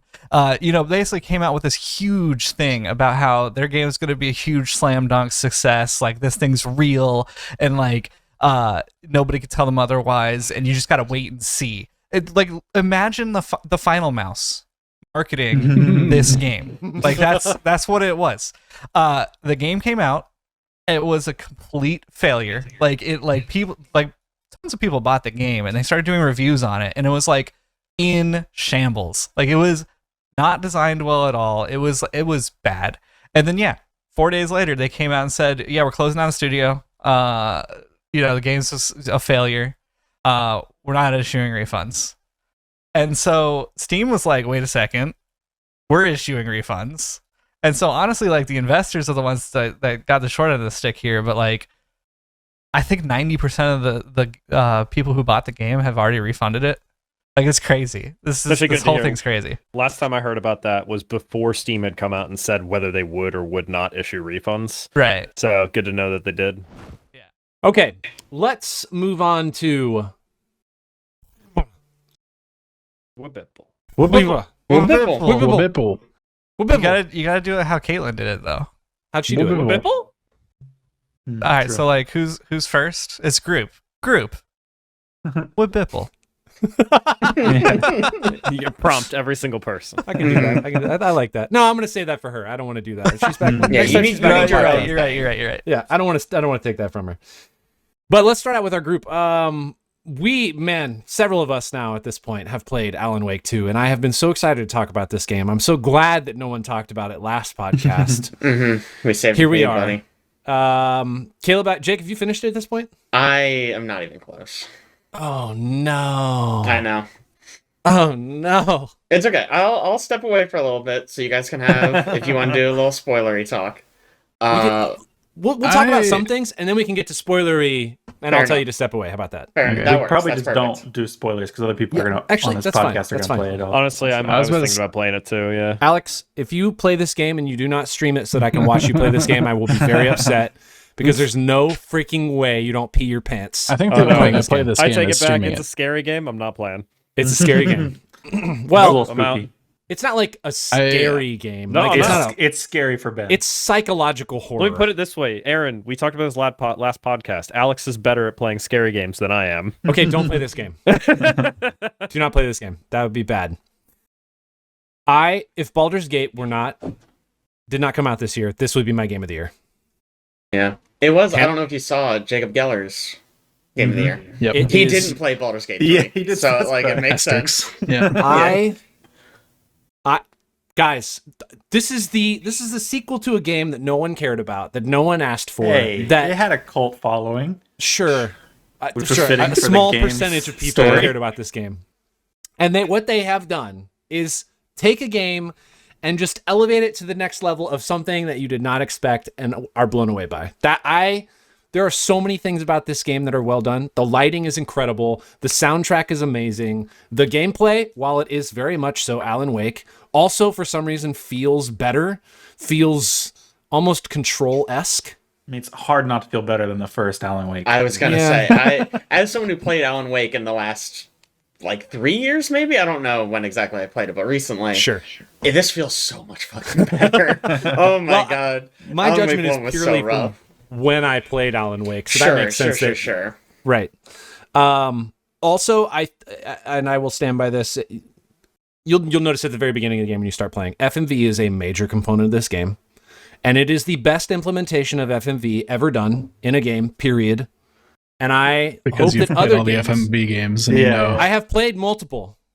And I think this is the best way it has ever been done. That's the best And one I I've think seen. Other people who are making games who are like, I want to do some video content in the game, this is the way you do it. Like, take from this, adapt it to your game, and implement it in the way that this is done, because there is nothing better. It is spectacular on so many levels. That's my opinion. Go ahead, Caleb. Jake, whoever else wants to talk about it. I agree. It's the FMV stuff in it is actually really, really well done. Did you ever think you would say that? No. That sentence? The FMV in that game is really well done. Not at all. And the actors are all really, really good. Yeah. Very impressive acting. I just it's so funny to me whenever Sam Lake shows up in his own game. Yeah. It's just like, what? He's the director of the studio and he wrote this. And now here he is as not Max Payne, but pretty clearly Max Doing Payne. Max Payne face, you know. Yeah. There are so many meta levels in this game going on. Yep. So many. It's crazy. I was trying to remember what that VR game, the FMV VR game that came out. It's called The Seventh Guest. That is the only thing I could think of that could maybe have I'm gonna go play it now, because if it's anything like this, I will like it. I don't know. I don't know what this is like, and I don't know what that's like, but they said they were doing volumetric FMV for VR. That's the only thing I can think of that could maybe compete with best FMV implementation in a video game. Okay, I'm gonna have to go play it. Seventh Guest. Yep. Done. It's on my list. I will only have say, Go ahead. as much as the gameplay is much better than Alan Wake 1, it's still not like phenomenal combat gameplay. It's decent. It's serviceable. Yeah, it's got a few issues. I don't think it needs to be. No. How does that compare to level. Control, though? Because I like Control combat. I would say it's quite similar. Yeah. Okay. Is Maybe it a fair to say little- that it's slower? Slower. Yes. Yes, I was about it to is say. slower. Because this is, I mean, obviously the game is more narrative focused. It's not nearly as combat focused or ability focused like Control is. Yeah. Flight spoiler, you can't fly, so you know. What? You can't just What? fly around and I'm not finished. shoot everything from far away. I only have two complaints about this game. One, and these are not spoilery things. One is, and Jake as you play, or Alex as you play, or Ben as you don't play. Make sure you get all the things you want to get along your path, because when you have to go back to them in this game, it is exhaustingly long to get there. Yeah, backtracking is terrible. And your run speed is a light jog. Do you run? Yeah, not really. You walk with a little more power purpose. Yeah. I think the side components are actually really cool, all the extra stuff they have going on. But if you don't do them while you're there, you will regret it, because getting back to them is not easy. There's no fast travel in the game. You go get in the car, drive to the spot you want to go to, and you walk to it. Get excited. Yeah. The other thing is inventory in this game. They just didn't improve upon it, and it drives me freaking nuts. At some point, I just quit messing with it. Caleb, there's a mechanic in the game. You discover it very early on where you kind of store stuff for later. It's just like it's a shoebox, like a suitcase you can store and get from your save points at any point. If you drop something on the ground, it's gone forever. You're never getting that thing back. Yeah. Dang. Yeah, you can't drop anything. It either has to stay in your inventory, in the shoebox, or you delete it from something. Yep. Wow. No. Those are the options. The floor is And lava. managing that that- makes sense. Managing that also not easy, because you have to like it's like 5 presses to even drop something out of the inventory. Goodness. It's awful. I mean, it's very similar to like a Resident Evil style. I was Very gonna much say so. that's how a lot of survival horrors work. Yep. Yeah. Yep. Very much so.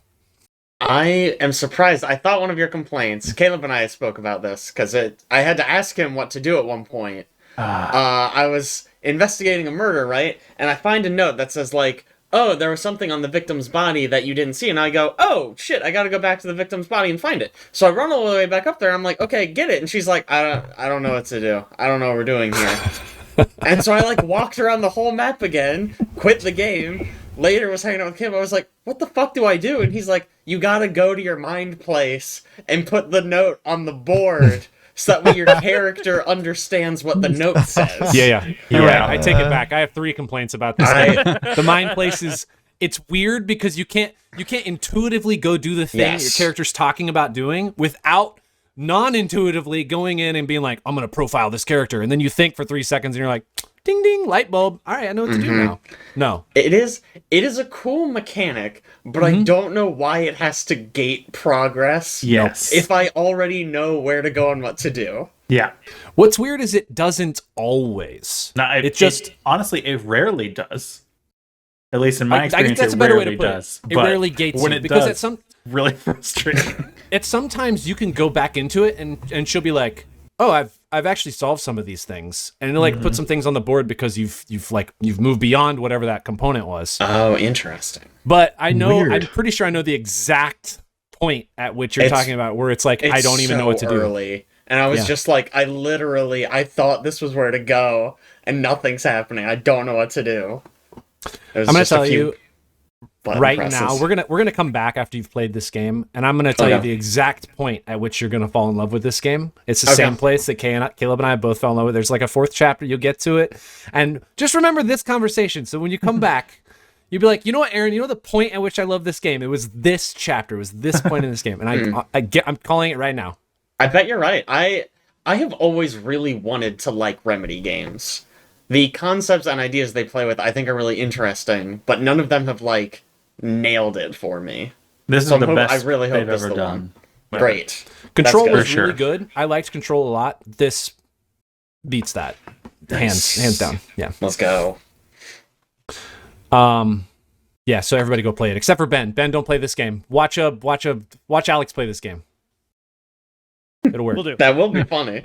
I'm vigorously shaking my head if you're not watching. Perfect. I'm watching. Well, that was for all of our listeners. Oh, thank you. Caleb, how about you? What have you been playing other than Alan Wake 2? I picked up and played through the Dredge DLC called the Pale Reach, I think. Pretty good. Pretty short. It's I think I beat it in 2 hours. 100%ed it in 2 hours, basically. Wow. So, pretty short. I think it's only like $5 or $6, so it's not expensive or anything. Is it good, though? But yeah, it's good. It's it's got the same creepy vibes going on. You get some new upgrades for your ship, new things to fish for, and a new short creepy story going on with very Lovecraftian creatures. It's pretty good. I will say, probably a lot better if you play it through while you're playing the base game and not when you have every possible upgrade for your ship. That does make sense. Because makes the creepy things way less scary. Yep. Yeah. When your ship is fully kitted out. Understandable. Yeah. Yep. But yeah, I really enjoyed it. Also been playing The Evil Within 2. This is a game that's been on my list for a really long time. And after playing Resident Evil 4 and Alan Wake 2, got back into the survival horror vibe. Started playing through it. It's really good. It's a lot of fun. Better than the first one. Yeah. So I tried the first one originally. I played like 6.5 hours of it. But I couldn't really play any more of it. I don't remember why. Wow. It was a while ago when I tried it. Probably too scary. I think it was just a little frustrating. Mm. The combat mostly. But Evil Within 2 is really, really fun. Really good. Very mind screwy. Mind screwy. Is that the Ghostwire Tokyo studio? Oh, Is it? Is it? I hope not. Why Ghostwire do you Tokyo was hope pretty not? disappointing. Oh, Evil Within that's 2 true. is Tango Gameworks. So is Ghostwire Tokyo. Okay. Aw. Interesting. It's okay. That girl who we didn't mention at the Game Awards, man, I don't know her name. The really like excitable girl. Mhm. She gave a presentation like however many E3s ago it was, for Ghostwire Tokyo, and kind of became a meme. And she was back this year with her new studio. And showed Point being, she nothing doesn't- about a new game. Yeah, literally nothing. Yeah. I mean that was the trend for all the celebrities as they came out and showed nothing. Seriously. Yeah. Good to know. Weird. I'll go next. I have spent time away, of course, from my my corporate holiday party and meetings, and so I took my Steam Deck along with me, and I, of course, love playing Metroidvanias on my Steam Deck. This time, though, I decided to play a Motorvania. That's not what they're calling it. Yes, it is a new game type. I played prefer Cyclevania. Cyclevania is also really good. Yes, Because then I you played can do bikes too. Laika Age Through Blood, which is a Metroid/Motorvania with bullet time. It is the setting is a post-apocalyptic Western with like a whole bunch of Native American influence in the sort of naming of places that you go to. You play as Laika, who is a coyote, and she is a member of this sort of like outcast tribe. She is a shaman-esque road warrior. So you ride around on a bike and you shoot people with a whole bunch of different guns. Yes, Ben? The coyote rides a bike? Yeah. No further Motorcycle. questions. Sorry. Excellent. Just clarifying. Yeah, you're good. Weirdly enough, because we watched The Boy and the Heron, I thought this was funny because the primary antagonist in this game is a bunch of fascist birds. True.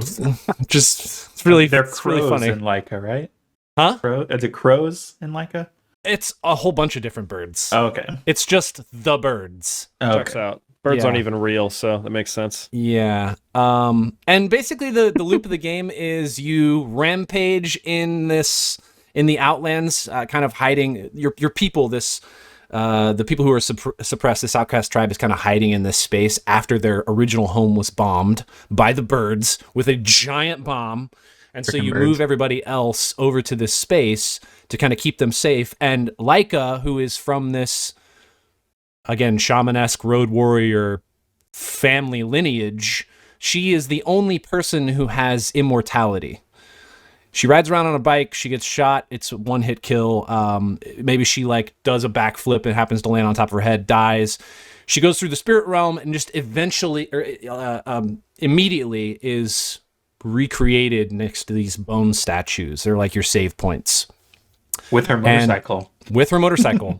Because it Very handy. is bound, they even call it out, that it's bound to her soul, to her They essence. added lore for That's that. That's pretty metal. dumb. It's so cool, man. That's a video Fucking game. awesome. What do you respawn. mean? Hey, Dark Souls did the same thing. Yeah. Jake, I'm going to go ahead and apologize to you because you said this when I started playing Alan Wake and I said I loved it. This is probably my number 3 game on my list. It is an absolutely phenomenal game that I think you should play. Well, And I know you this- don't have a lot of time between now and the end of the year because you have to There's- finish Alan Wake 2. There's literally no way, my guy. I'm still in Act 1 of Baldur's Gate 3. Like, God, I hate you guys for that. Just play it on the Steam Deck when you're traveling. That's the best place for this game. It's great for it. This is You got a lot of travel there, Jake, coming up? 30 minutes. I will also say I love the lore in this game. It's absolutely excellent. But the best part of the game is the soundtrack. Hands down, best soundtrack of the year. Calling it. Best soundtrack of the year. By Liza P, though? I have just started Liza P. Better than Last Pete. Better than. I haven't used my P organ yet, but I have just started Liza Oh, P. baby, buckle up. Get You ready. ain't ready. Yeah. No. No. I was going to say Hi-Fi Rush, but Hi-Fi that Rush. might be cheating because a lot of it's licensed. Yeah. I don't know. That's I don't know fair. how that.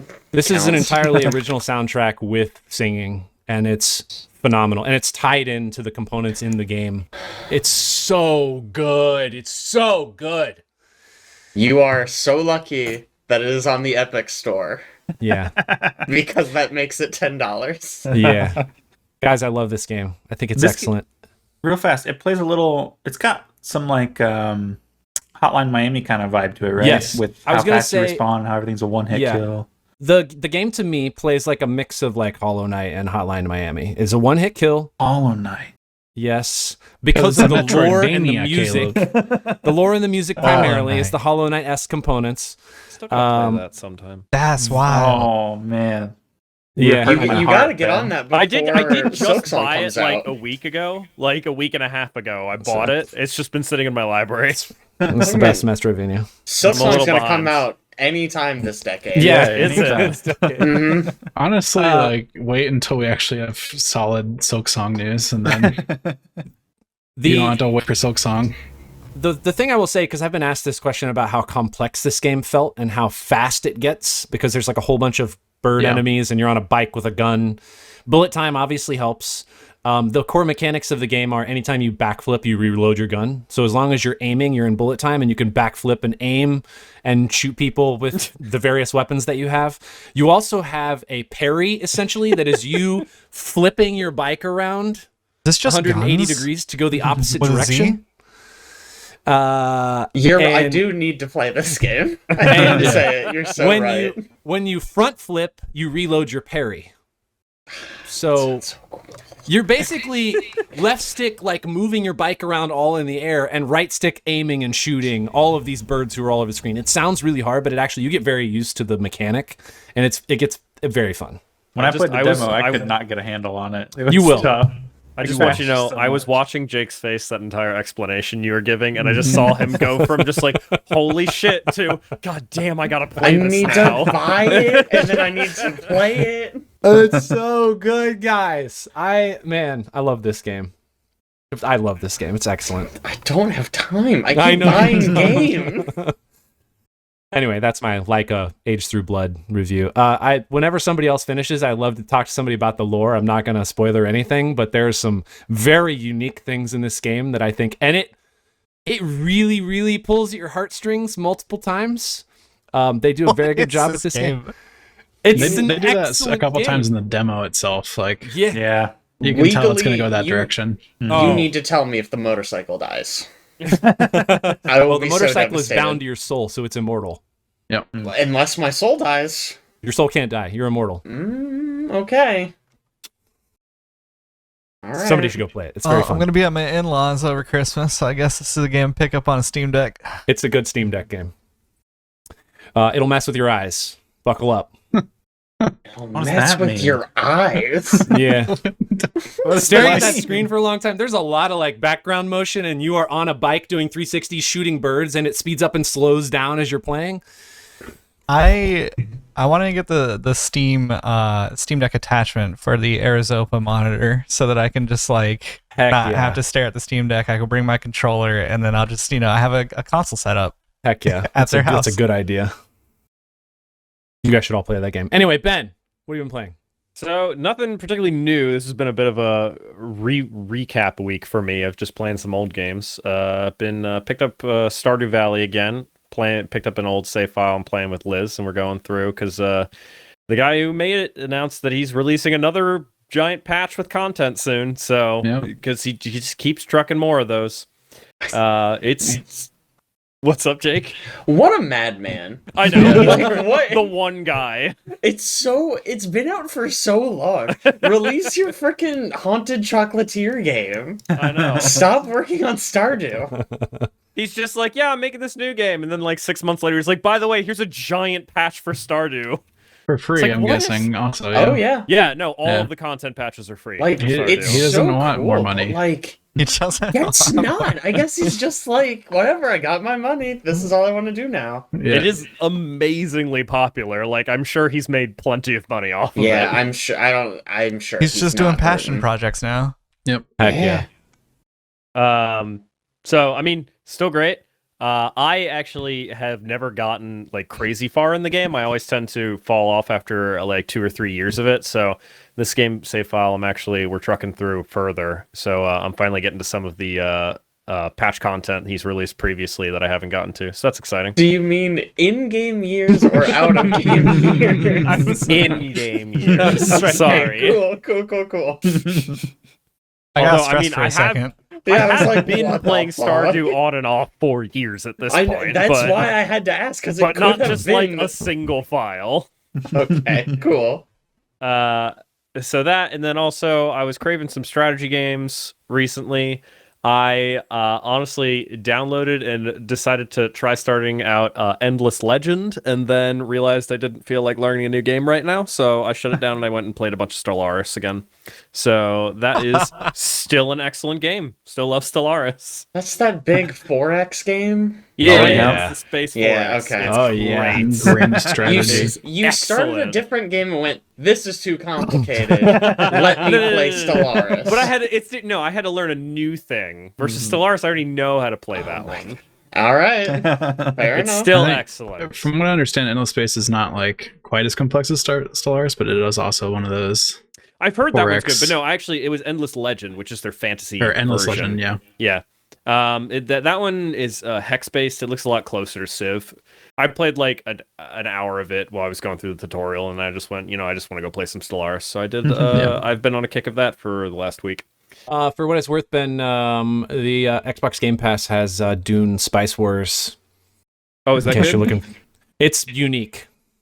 Interesting. Yes, I'm That wasn't interested. an answer. Yeah. I haven't played enough of it to be like, yeah, solid game. I've been playing other things, but And don't if you're worry, looking for Aaron. like grand That- strategy, 4X, you just want to, I don't know. Hey, really and don't worry, get in the Aaron. That weeds. game that you love is on my wish list still. Freaking I'll pick right it up. it is. I'll pick it Ixion. up one of these days. Ixion. It's on there. It looks great. I know I'm gonna love it. I just got to pick it up. Okay, I like how well, that's if you like- end up getting it on accident from one of your friends, just Who knows how Oops. that happened? oops. Guess I gotta play Ixion now. Darn, No, I bet I will. darn. Jake. So I, just like Ben, I've been playing a bunch of new releases. There's the game by little studio, Bethesda Studios. They released, it's called Never heard of 'em. Skyrim. Weren't you It's just like a complaining you fantasy. don't have time to play games you purchased, so now you're playing I know. Skyrim? Look, don't at me. I don't know.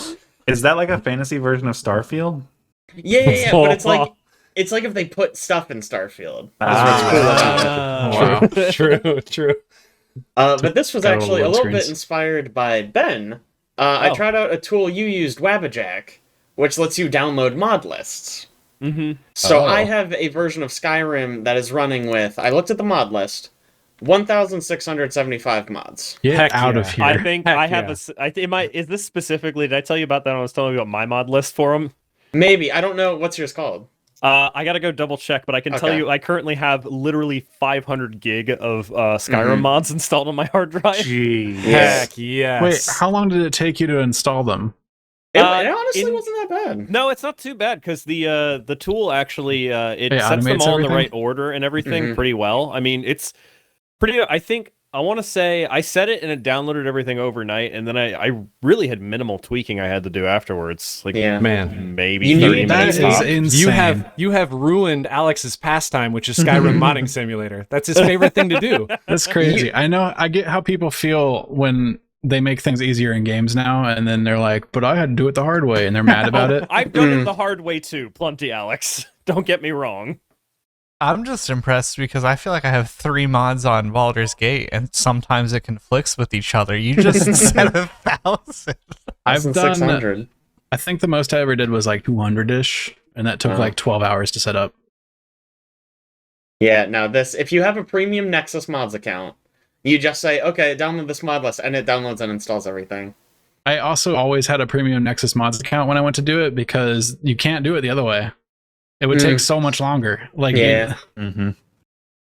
that's But no, crazy. It's been really cool. It changes like everything. It looks pretty nice now. Does it All look like of the mod Starfield? trees. It does not look like Starfield. It's got a bunch of color. It completely reworked all of the skill trees, which I didn't think it was going to do. So I was looking through, I was like, oh my god, look at this. All the perks like make sense now. Instead of having like 5 level 1 perks that just increase how good you are, you just get it once and it says, hey, this ability now scales with your score. So like your light armor just goes up based on how high your light armor skill is. And I'm like, wow, why didn't Skyrim do this in the first place?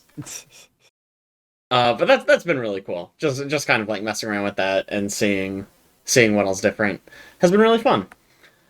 The other thing I did this on stream. I've been working my way through Resident Evil 4, the original version, I've got on Steam, and that game is great. It's so good. It's just really, really fun. I'm really interested to play the remake now and kind of compare and contrast. I feel like I really like in the original how when you're aiming you don't move. I know a lot of people hated that, but I feel like it makes things really tense. Yeah. I mean, obviously it kind of like balances out because a lot of the zombies will like run up to you and then they'll go really slow for the last like 5 feet. So that way you're not just like instantly blindsided. That's funny. But it's Man. great, dude. That's the opposite of the Evil Within zombies. They move at you like really slow, and they get like 10 feet away, and they're like, boom. Interesting. So annoying. But yeah, I'm playing it on PC, so I played with keyboard and mouse. Man, that makes it so much easier. I remember back when this came out, I played it on PS2 with the controller, and I could not hit anything. I was so bad. But on keyboard and mouse, it's just like boom, headshot, headshot, headshot, headshot. They have these Easy like mode. shooting I feel galleries. that. Like actually though, they have these shooting galleries, and I couldn't hit like a single target back when I played with the controller. I go in on PC, first try, perfect score. Yeah. Just I feel like it'd be hard absolutely on like the these guys controller. are. I It's- feel that. Man, It's all that aim trainer you've been doing. Yeah, for sure. You Kovacs, dude? Oh man, but this is like the quintessential game for that old video game meme of like having a bunch of shit in your inventory that you're saving for later and then never using it. I carried an RPG for probably more than half the game. Never used it. I brought it to the final boss like, oh, I'm finally gonna use it. And the final boss is like immune to damage except for like a tiny weak point sometimes. And I'm not gonna use an RPG on like this teeny tiny weak point. I'm just gonna use something else. So I didn't use it all game. So dumb. Incredible. To answer your question, Jake, the version I have is Skyrim, the Phoenix flavor. The Phoenix flavor. That's good. I love that name. It's only got 700 mods in it, so Wow, apparently I you're, mean, you're kicking my embarrassing. ass. I Yeah. know. Amateur Not even a hour over gamer. here. Like a lowercase G gamer. Mhm, for sure. Alex, how about you? Yeah, so they announced that Final Fantasy 16 DLC during the Game Awards and said it was coming out that night. And so I went and bought it. And I played through that since it came out. It's pretty short. This is similar to Caleb's DLC story. It's like pretty short, pretty good. Probably only took me like 2 or 3 hours ish. It fills in some world building gaps from the main story that you didn't really get very much information on. Nothing like too critical that I feel like was super necessary to the main storyline, but it's cool information to have if you're into that world after playing through that game. Also, my PlayStation, I told Caleb this the other day, my PlayStation finally updated, and it says I played 81 hours of that game now. So it's a little bit more than I thought it was. I think I was saying like 60 before. Yeah. So that's another game Jake has to play before Game of the Year. You guys are killing me. A quick 80 hours in and out. Play on story mode on all these games, and you'll whip through them. Leica's not that long. You'll be fine. It's like 20 hours. It's not that long. It's not 20 hours. Yeah, it's a lot. It's a Metroidvania. That's pretty short for a Metroidvania. I guess. I ain't sure if that's the case. You could get through Final Fantasy 16 in like 30 hours probably. I literally don't even believe you. It's really not that long if you like mainline it. There's a lot of side content that pads things out. The story impact probably wouldn't be the same, but also a lot of the side quests, like I said last time I was talking about this game, are worthless. So How long to beat says 36 hours. okay, not bad. How You long got to it. beat for Leica? 17 and a half. I was overestimating. You'll be fine. You can play both these games. You guys are the worst. I love thought this it game. came out at the end of the year. I blame you. I blame you. So it's Echoes of the Fallen. Apparently the big DLC is going to come out next spring. So this was like the short one to like fill a gap until that happens, and that one's going to be called The Rising Tide. And that's when we'll get Leviathan probably, because that is the icon that was missing from this game that's in like a bunch of other Final Fantasy games. And And they mentioned him one time in the game in a throwaway line where they're like, the lost icon Leviathan. I was like, what are you talking about? Anyway, I don't know Final Fantasy lore. I also I've been playing a bunch of the new Spider-Man game. By new, I mean the one that came out in October, was it? Sounds right. Something like The that. one that should have won Game of the Year. Shamed. Yeah. Marvel's Spider-Man 2. Great game. Game's great. I think it didn't get talked about too much this year just because this year is packed with other games, and also it's not like special, I guess you would say, because like the first game was special. Oh. Just absolutely destroying this game. Goddamn. Spider-Man on PS4 is special. It was like it came out, blew everybody away. It's like the best Spider-Man game we've ever seen. Like it really nailed feeling like a Spider-Man to the point of being a meme. And then this game is the same pretty much. It's more of that. And it's still a ton of fun. It's the new abilities they've added to the characters, really good, really fun to use. The couple new aspects they added to like stealth and stuff like that are nice. The progression system feels really rewarding.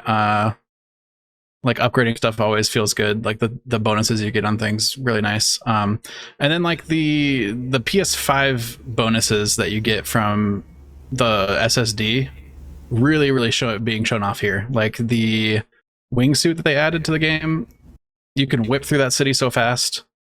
It again has fast travel like the first game did, but never use it. You can get anywhere in the city so quickly, and it's fun to do so. So, like, why would I fast travel? The wingsuit is crazy. Like, I almost want to say the wingsuit detracts from the swinging a bit because it's so good that you just swing less now. And swinging's super fun, so that's like a little bit disappointing. But you can get, so they added Queens and Brooklyn across the river to the map in this game. You can like wingsuit over the entire river if you like get a good jump spot to do it from. So you can pretty much be anywhere really quickly. The whole map is like 2 times bigger than the first game because of what they added. And it doesn't even feel like it's like that much bigger because you're so fast to move around the city. So symbiote suit stuff, really fun. I'm having a good time with it. You think it's going to be on your Game of the Year? Man, I don't. Maybe. I don't. We'll see how good the story gets because it's starting to pick up a bit. But also it's Craven right now, so like right now you have 6 games on there, so yep. There's some stuff that's gonna get cut. What do I have on there? Hi-Fi Rush, Lone Fungus, BG3, Remnant 2, Final Fantasy 16, and Super Mario Brothers Wonder. Lone Fungus came out this year, huh? Lone Fungus came out this year. That'll probably get cut. Yeah. Cold-blooded, goddamn. Yeah, just Good already game. know It's that. so good. That poor fungus. But there's so many good games that came out this year. It's a pretty banner year. Yeah, we'll see how I land on the Mario versus Spider-Man versus some other stuff situation. Okay. Last but not least, Chad, what are you playing? So, ironically enough, Alex got me back into a WoW Classic because he was like, "You gonna do Season of Discovery?" And I was like, "I guess." I'm sure he asked just like that too. You going to do? That is what he sounds like. It's pretty Basically, annoying. it is. I think Gosh. I don't remember if we talked about this or not on the cast on like what WoW Classic saw I it don't is. think we have. But basically, it's WoW Classic again. So what the classic that broke records on Twitch and stuff like that a couple years ago. I think it was like 2019 or something like that. But now we have these new things that you can discover throughout the world called runes that change abilities or add abilities or give you abilities that they've already come up with because they're just giving you like newer content in the old patch. And so each class so far has 12 of them, and it is a max level of 25 in this phase, and there will be 4 phases going all the way up to 60. And in this phase, And the reason why we are doing this podcast earlier rather than later, for everybody that doesn't know, we did this podcast earlier than we originally scheduled. There is the 10-man raid that I'm about to do tonight, called Black Fathom's Depths. And that is a dungeon that you were able to play back in Classic, back in Vanilla, but they have revamped it and put it into a 10-man, and it is now a raid. So it's kind of just like re-envisioning the content. And Kind of sounds like vaulting. You shut your mouth. I don't use that word. So yeah, All the other stuff is still there, to be clear. You can still go play Classic. yeah. Everything's still there. It's just a different server to play on. It's been pretty fun. It's been interesting trying to get Mother, who we've gotten into this game, to understand the concepts of WoW instead of Unga Boonga Guild Wars, which is much simpler and just run and gun kind of, if you had to compare the two. WoW is more strategic. You actually have like the tank out in front, you know, aggro threat kind of tables. So you know, if you pull the aggro and your DPS, you're probably gonna die. And then the dungeons, we've done 2 dungeons so far. We haven't completed the Wailing Caverns dungeon, but we did the first tutorial dungeon. We had some people jump into the lava, which was very funny. And then we also we started the Wailing Caverns as a party of 4 just to grind XP in the front gate, but we just continued on because we were like, oh, we're actually doing this. So Doing all right. got like halfway through it and then stopped. It's a very long dungeon, and we weren't prepared to actually do the whole thing. But yeah, it's been a lot of fun playing that stuff. It's interesting. I was mostly interested in it because the low level cap. So like you can check out WoW in like a bite-sized form. It seems like casual WoW for casuals, kind of. You can get Cash raid for ready cash. pretty fast. Yeah. Like it doesn't take that long to get there. It'll probably expand into something that's way more involved Yeah. when they keep on like upping the levels, but we'll see how that goes. To put it into perspective, I don't know if I didn't level correctly the first time I played Classic, but it took me a month to get to 60. 1 to 25 doesn't take that long, but like you start getting into the 40s, 50s, 60s, and it's just, or into the 50s, high 50s, it's just grueling. So I'm curious to see when those phases come out, how much Alex and Mother stick with it. But got people from Classic 2019 guild that I was in playing on the server, so reconnecting with them, it's kind of fun. Another thing that I started playing a little bit of, I haven't played much of it, but it dropped the Game Awards show. It's the finals. Yeah. It's a good game. It's a little sweaty right now. I was gonna ask. I don't know if skill-based matchmaking like transferred over from beta or something, but like people have the greatest aim in the world. I have seen a lot of rumors that like China not being region locked is affecting the game, and so maybe there's just some hacks going on. That's why it's bad. But then I picked up the controller for the first time since like before PUBG days, and holy crap, the aim assist in that game is insane. And I was telling Aaron and Alex that I was doing the same, if not better, on controller than I was on mouse and keyboard, and that's crazy to me because I haven't played a controller shooter in so long.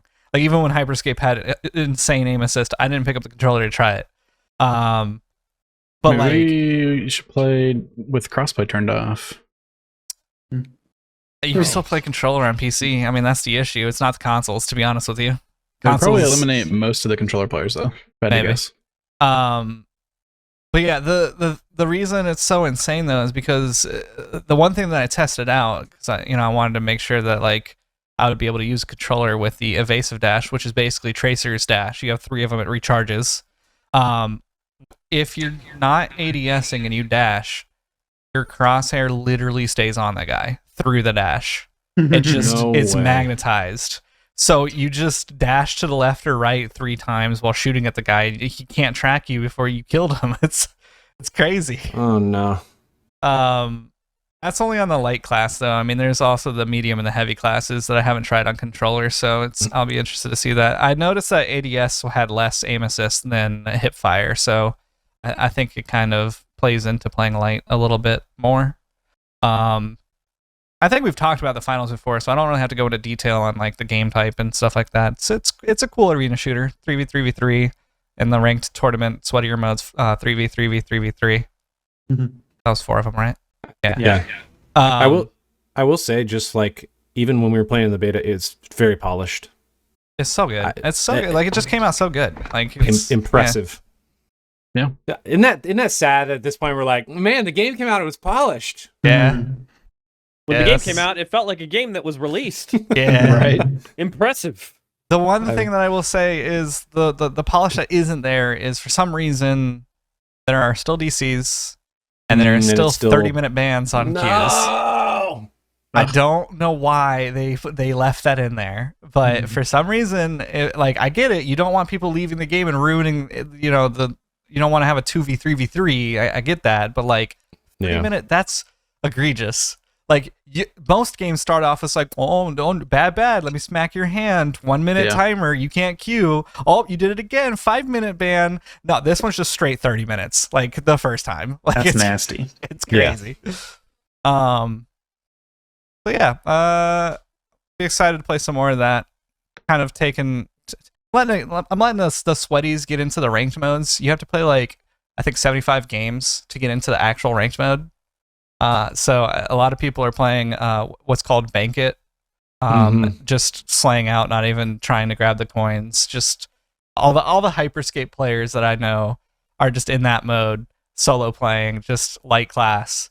So don't go into Banquet if you want to casual. Go to quick play or quick cash. Another game that I've been playing. Fortnite came back into my views, landscape of gaming. Been having some fun with some friends on that, casually playing the BR. And then they were just like, hey, yo, let's try to make this Roblox. Let's make, Fortnite the end all be all, the one-stop shop. I mean, I think Fortnite's eventually going to be a Souls-like. It's going to be, it already has racing, it has Guitar Hero, it has Legos, so that's Minecraft, Valheim.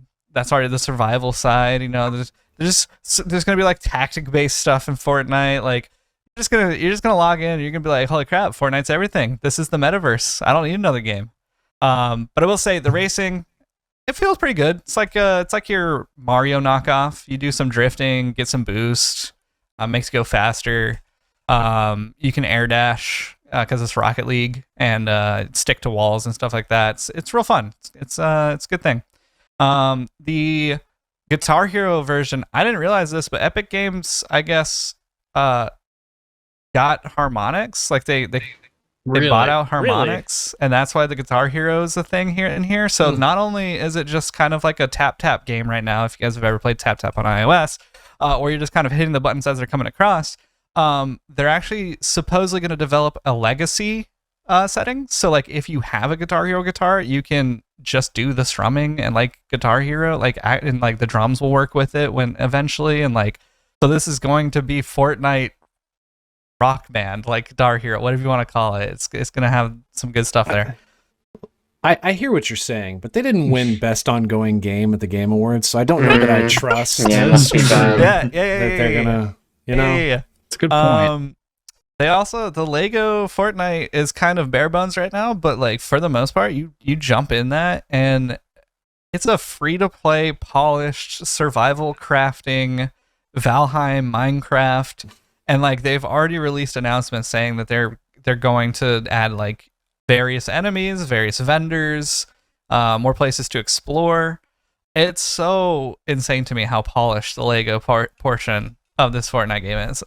This game is, first of all, it was supposed to be Fortnite survival, so you're supposed to be, tower defense. Then it turned into BR, and now it's just becoming this massive everything game, which is so crazy. Are they gonna have like Fort Bucks you have to buy soon? It's like an in-game currency that you can only pull out after you get like a certain volume of money, kind of like what do you call it? Robux? Is that the Roblox stuff? Robux, yeah. People make real money on Roblox. They have V-Bucks, so I'm assuming that still works across like Lego and Rocket and all that stuff. That's another thing that's insane. I've spent so much money on Fortnite over the years.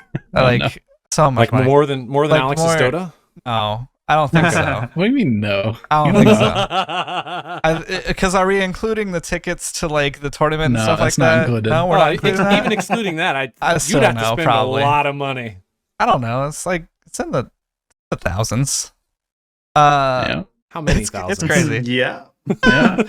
Like I don't know, around 1,500. Oh yeah, you're fine. You're fine. Anyways, all of the skins that I have unlocked from buying them, unless they're like direct IP, like to something that doesn't have crossover to Lego, like Dragon Ball, Marvel stuff, like none of that really transfers over. But all the rest of the skins like have a Lego variant. And so I could just play any of the skins that I've bought in Lego. It's incredible. That's crazy. Yeah, so It's you got so like much work. Yeah. it's so much, and then they have their own emotes too. They designed emotes for these. It's so insane to me that this is a free content pack. They have so much money. They don't know what to do with it. So they're just Yeah. anyways. It's really wild that this is just in Fortnite. Like that and Rocket Racing could totally just be like their own products. right. Yeah. Rocket League could have literally just developed Rocket Racing, but instead they did it in Fortnite. Or at least put it in Rocket League since it's a Rocket League thing. Yeah. No. One thing I will say, and this is kind of a negative note, Chapter 5 has come out in the BR. And with that, they have overhauled the animations of Fortnite totally. And so the running speed, in which when you're just holding W or forward on your analog stick, literally looks as if your character has no urgency at all to get anywhere. And then when you use your, what I would consider and call it your tactical sprint, I think that's what they call it in Call of Duty, but it's like your stamina sprint in Fortnite. You go pretty fast, but then that lasts only like 3 seconds and you're back to trying to outrun the storm with zero urgency again. And so there's been like lots of complaints about it. It's kind of changed the flow of the game. They've come out with a statement basically saying like, we're going to look at the speeds. Unfortunately, I feel bad for the guy. There's a dev that like came out and made a statement and was like, hey, my team's been working a year on this animation. Like, I'm so proud of it. And he got some hateful messages on his Twitter. One of which was a McDonald's application. Another one was an acronym. That's pretty funny, actually. Gosh. One of them was an acronym, which is very, very bad, and it has death involved. It's starts with K, ends with an S. Lots of really angry people. Which like at the end of the day, like I feel like there's constructive criticism where you could tweet at him and be like, "Hey guy, I don't really like the movement. It's not as good as the old one." And then there's all of destructive criticism. Not even criticism, just chaos. Yeah. Just like tell the guy like, hey, don't really like the movement, and then maybe he'll get like after various amounts of people have told him that, he'll get that across. You don't have to tell the guy that stuff. Yeah. Bad stuff. And that's just sickening. It's just like the gaming community is always like that. Like I think I remember Destiny 2 having that issue in their Reddit forums at one point where they had to like just stop having community managers.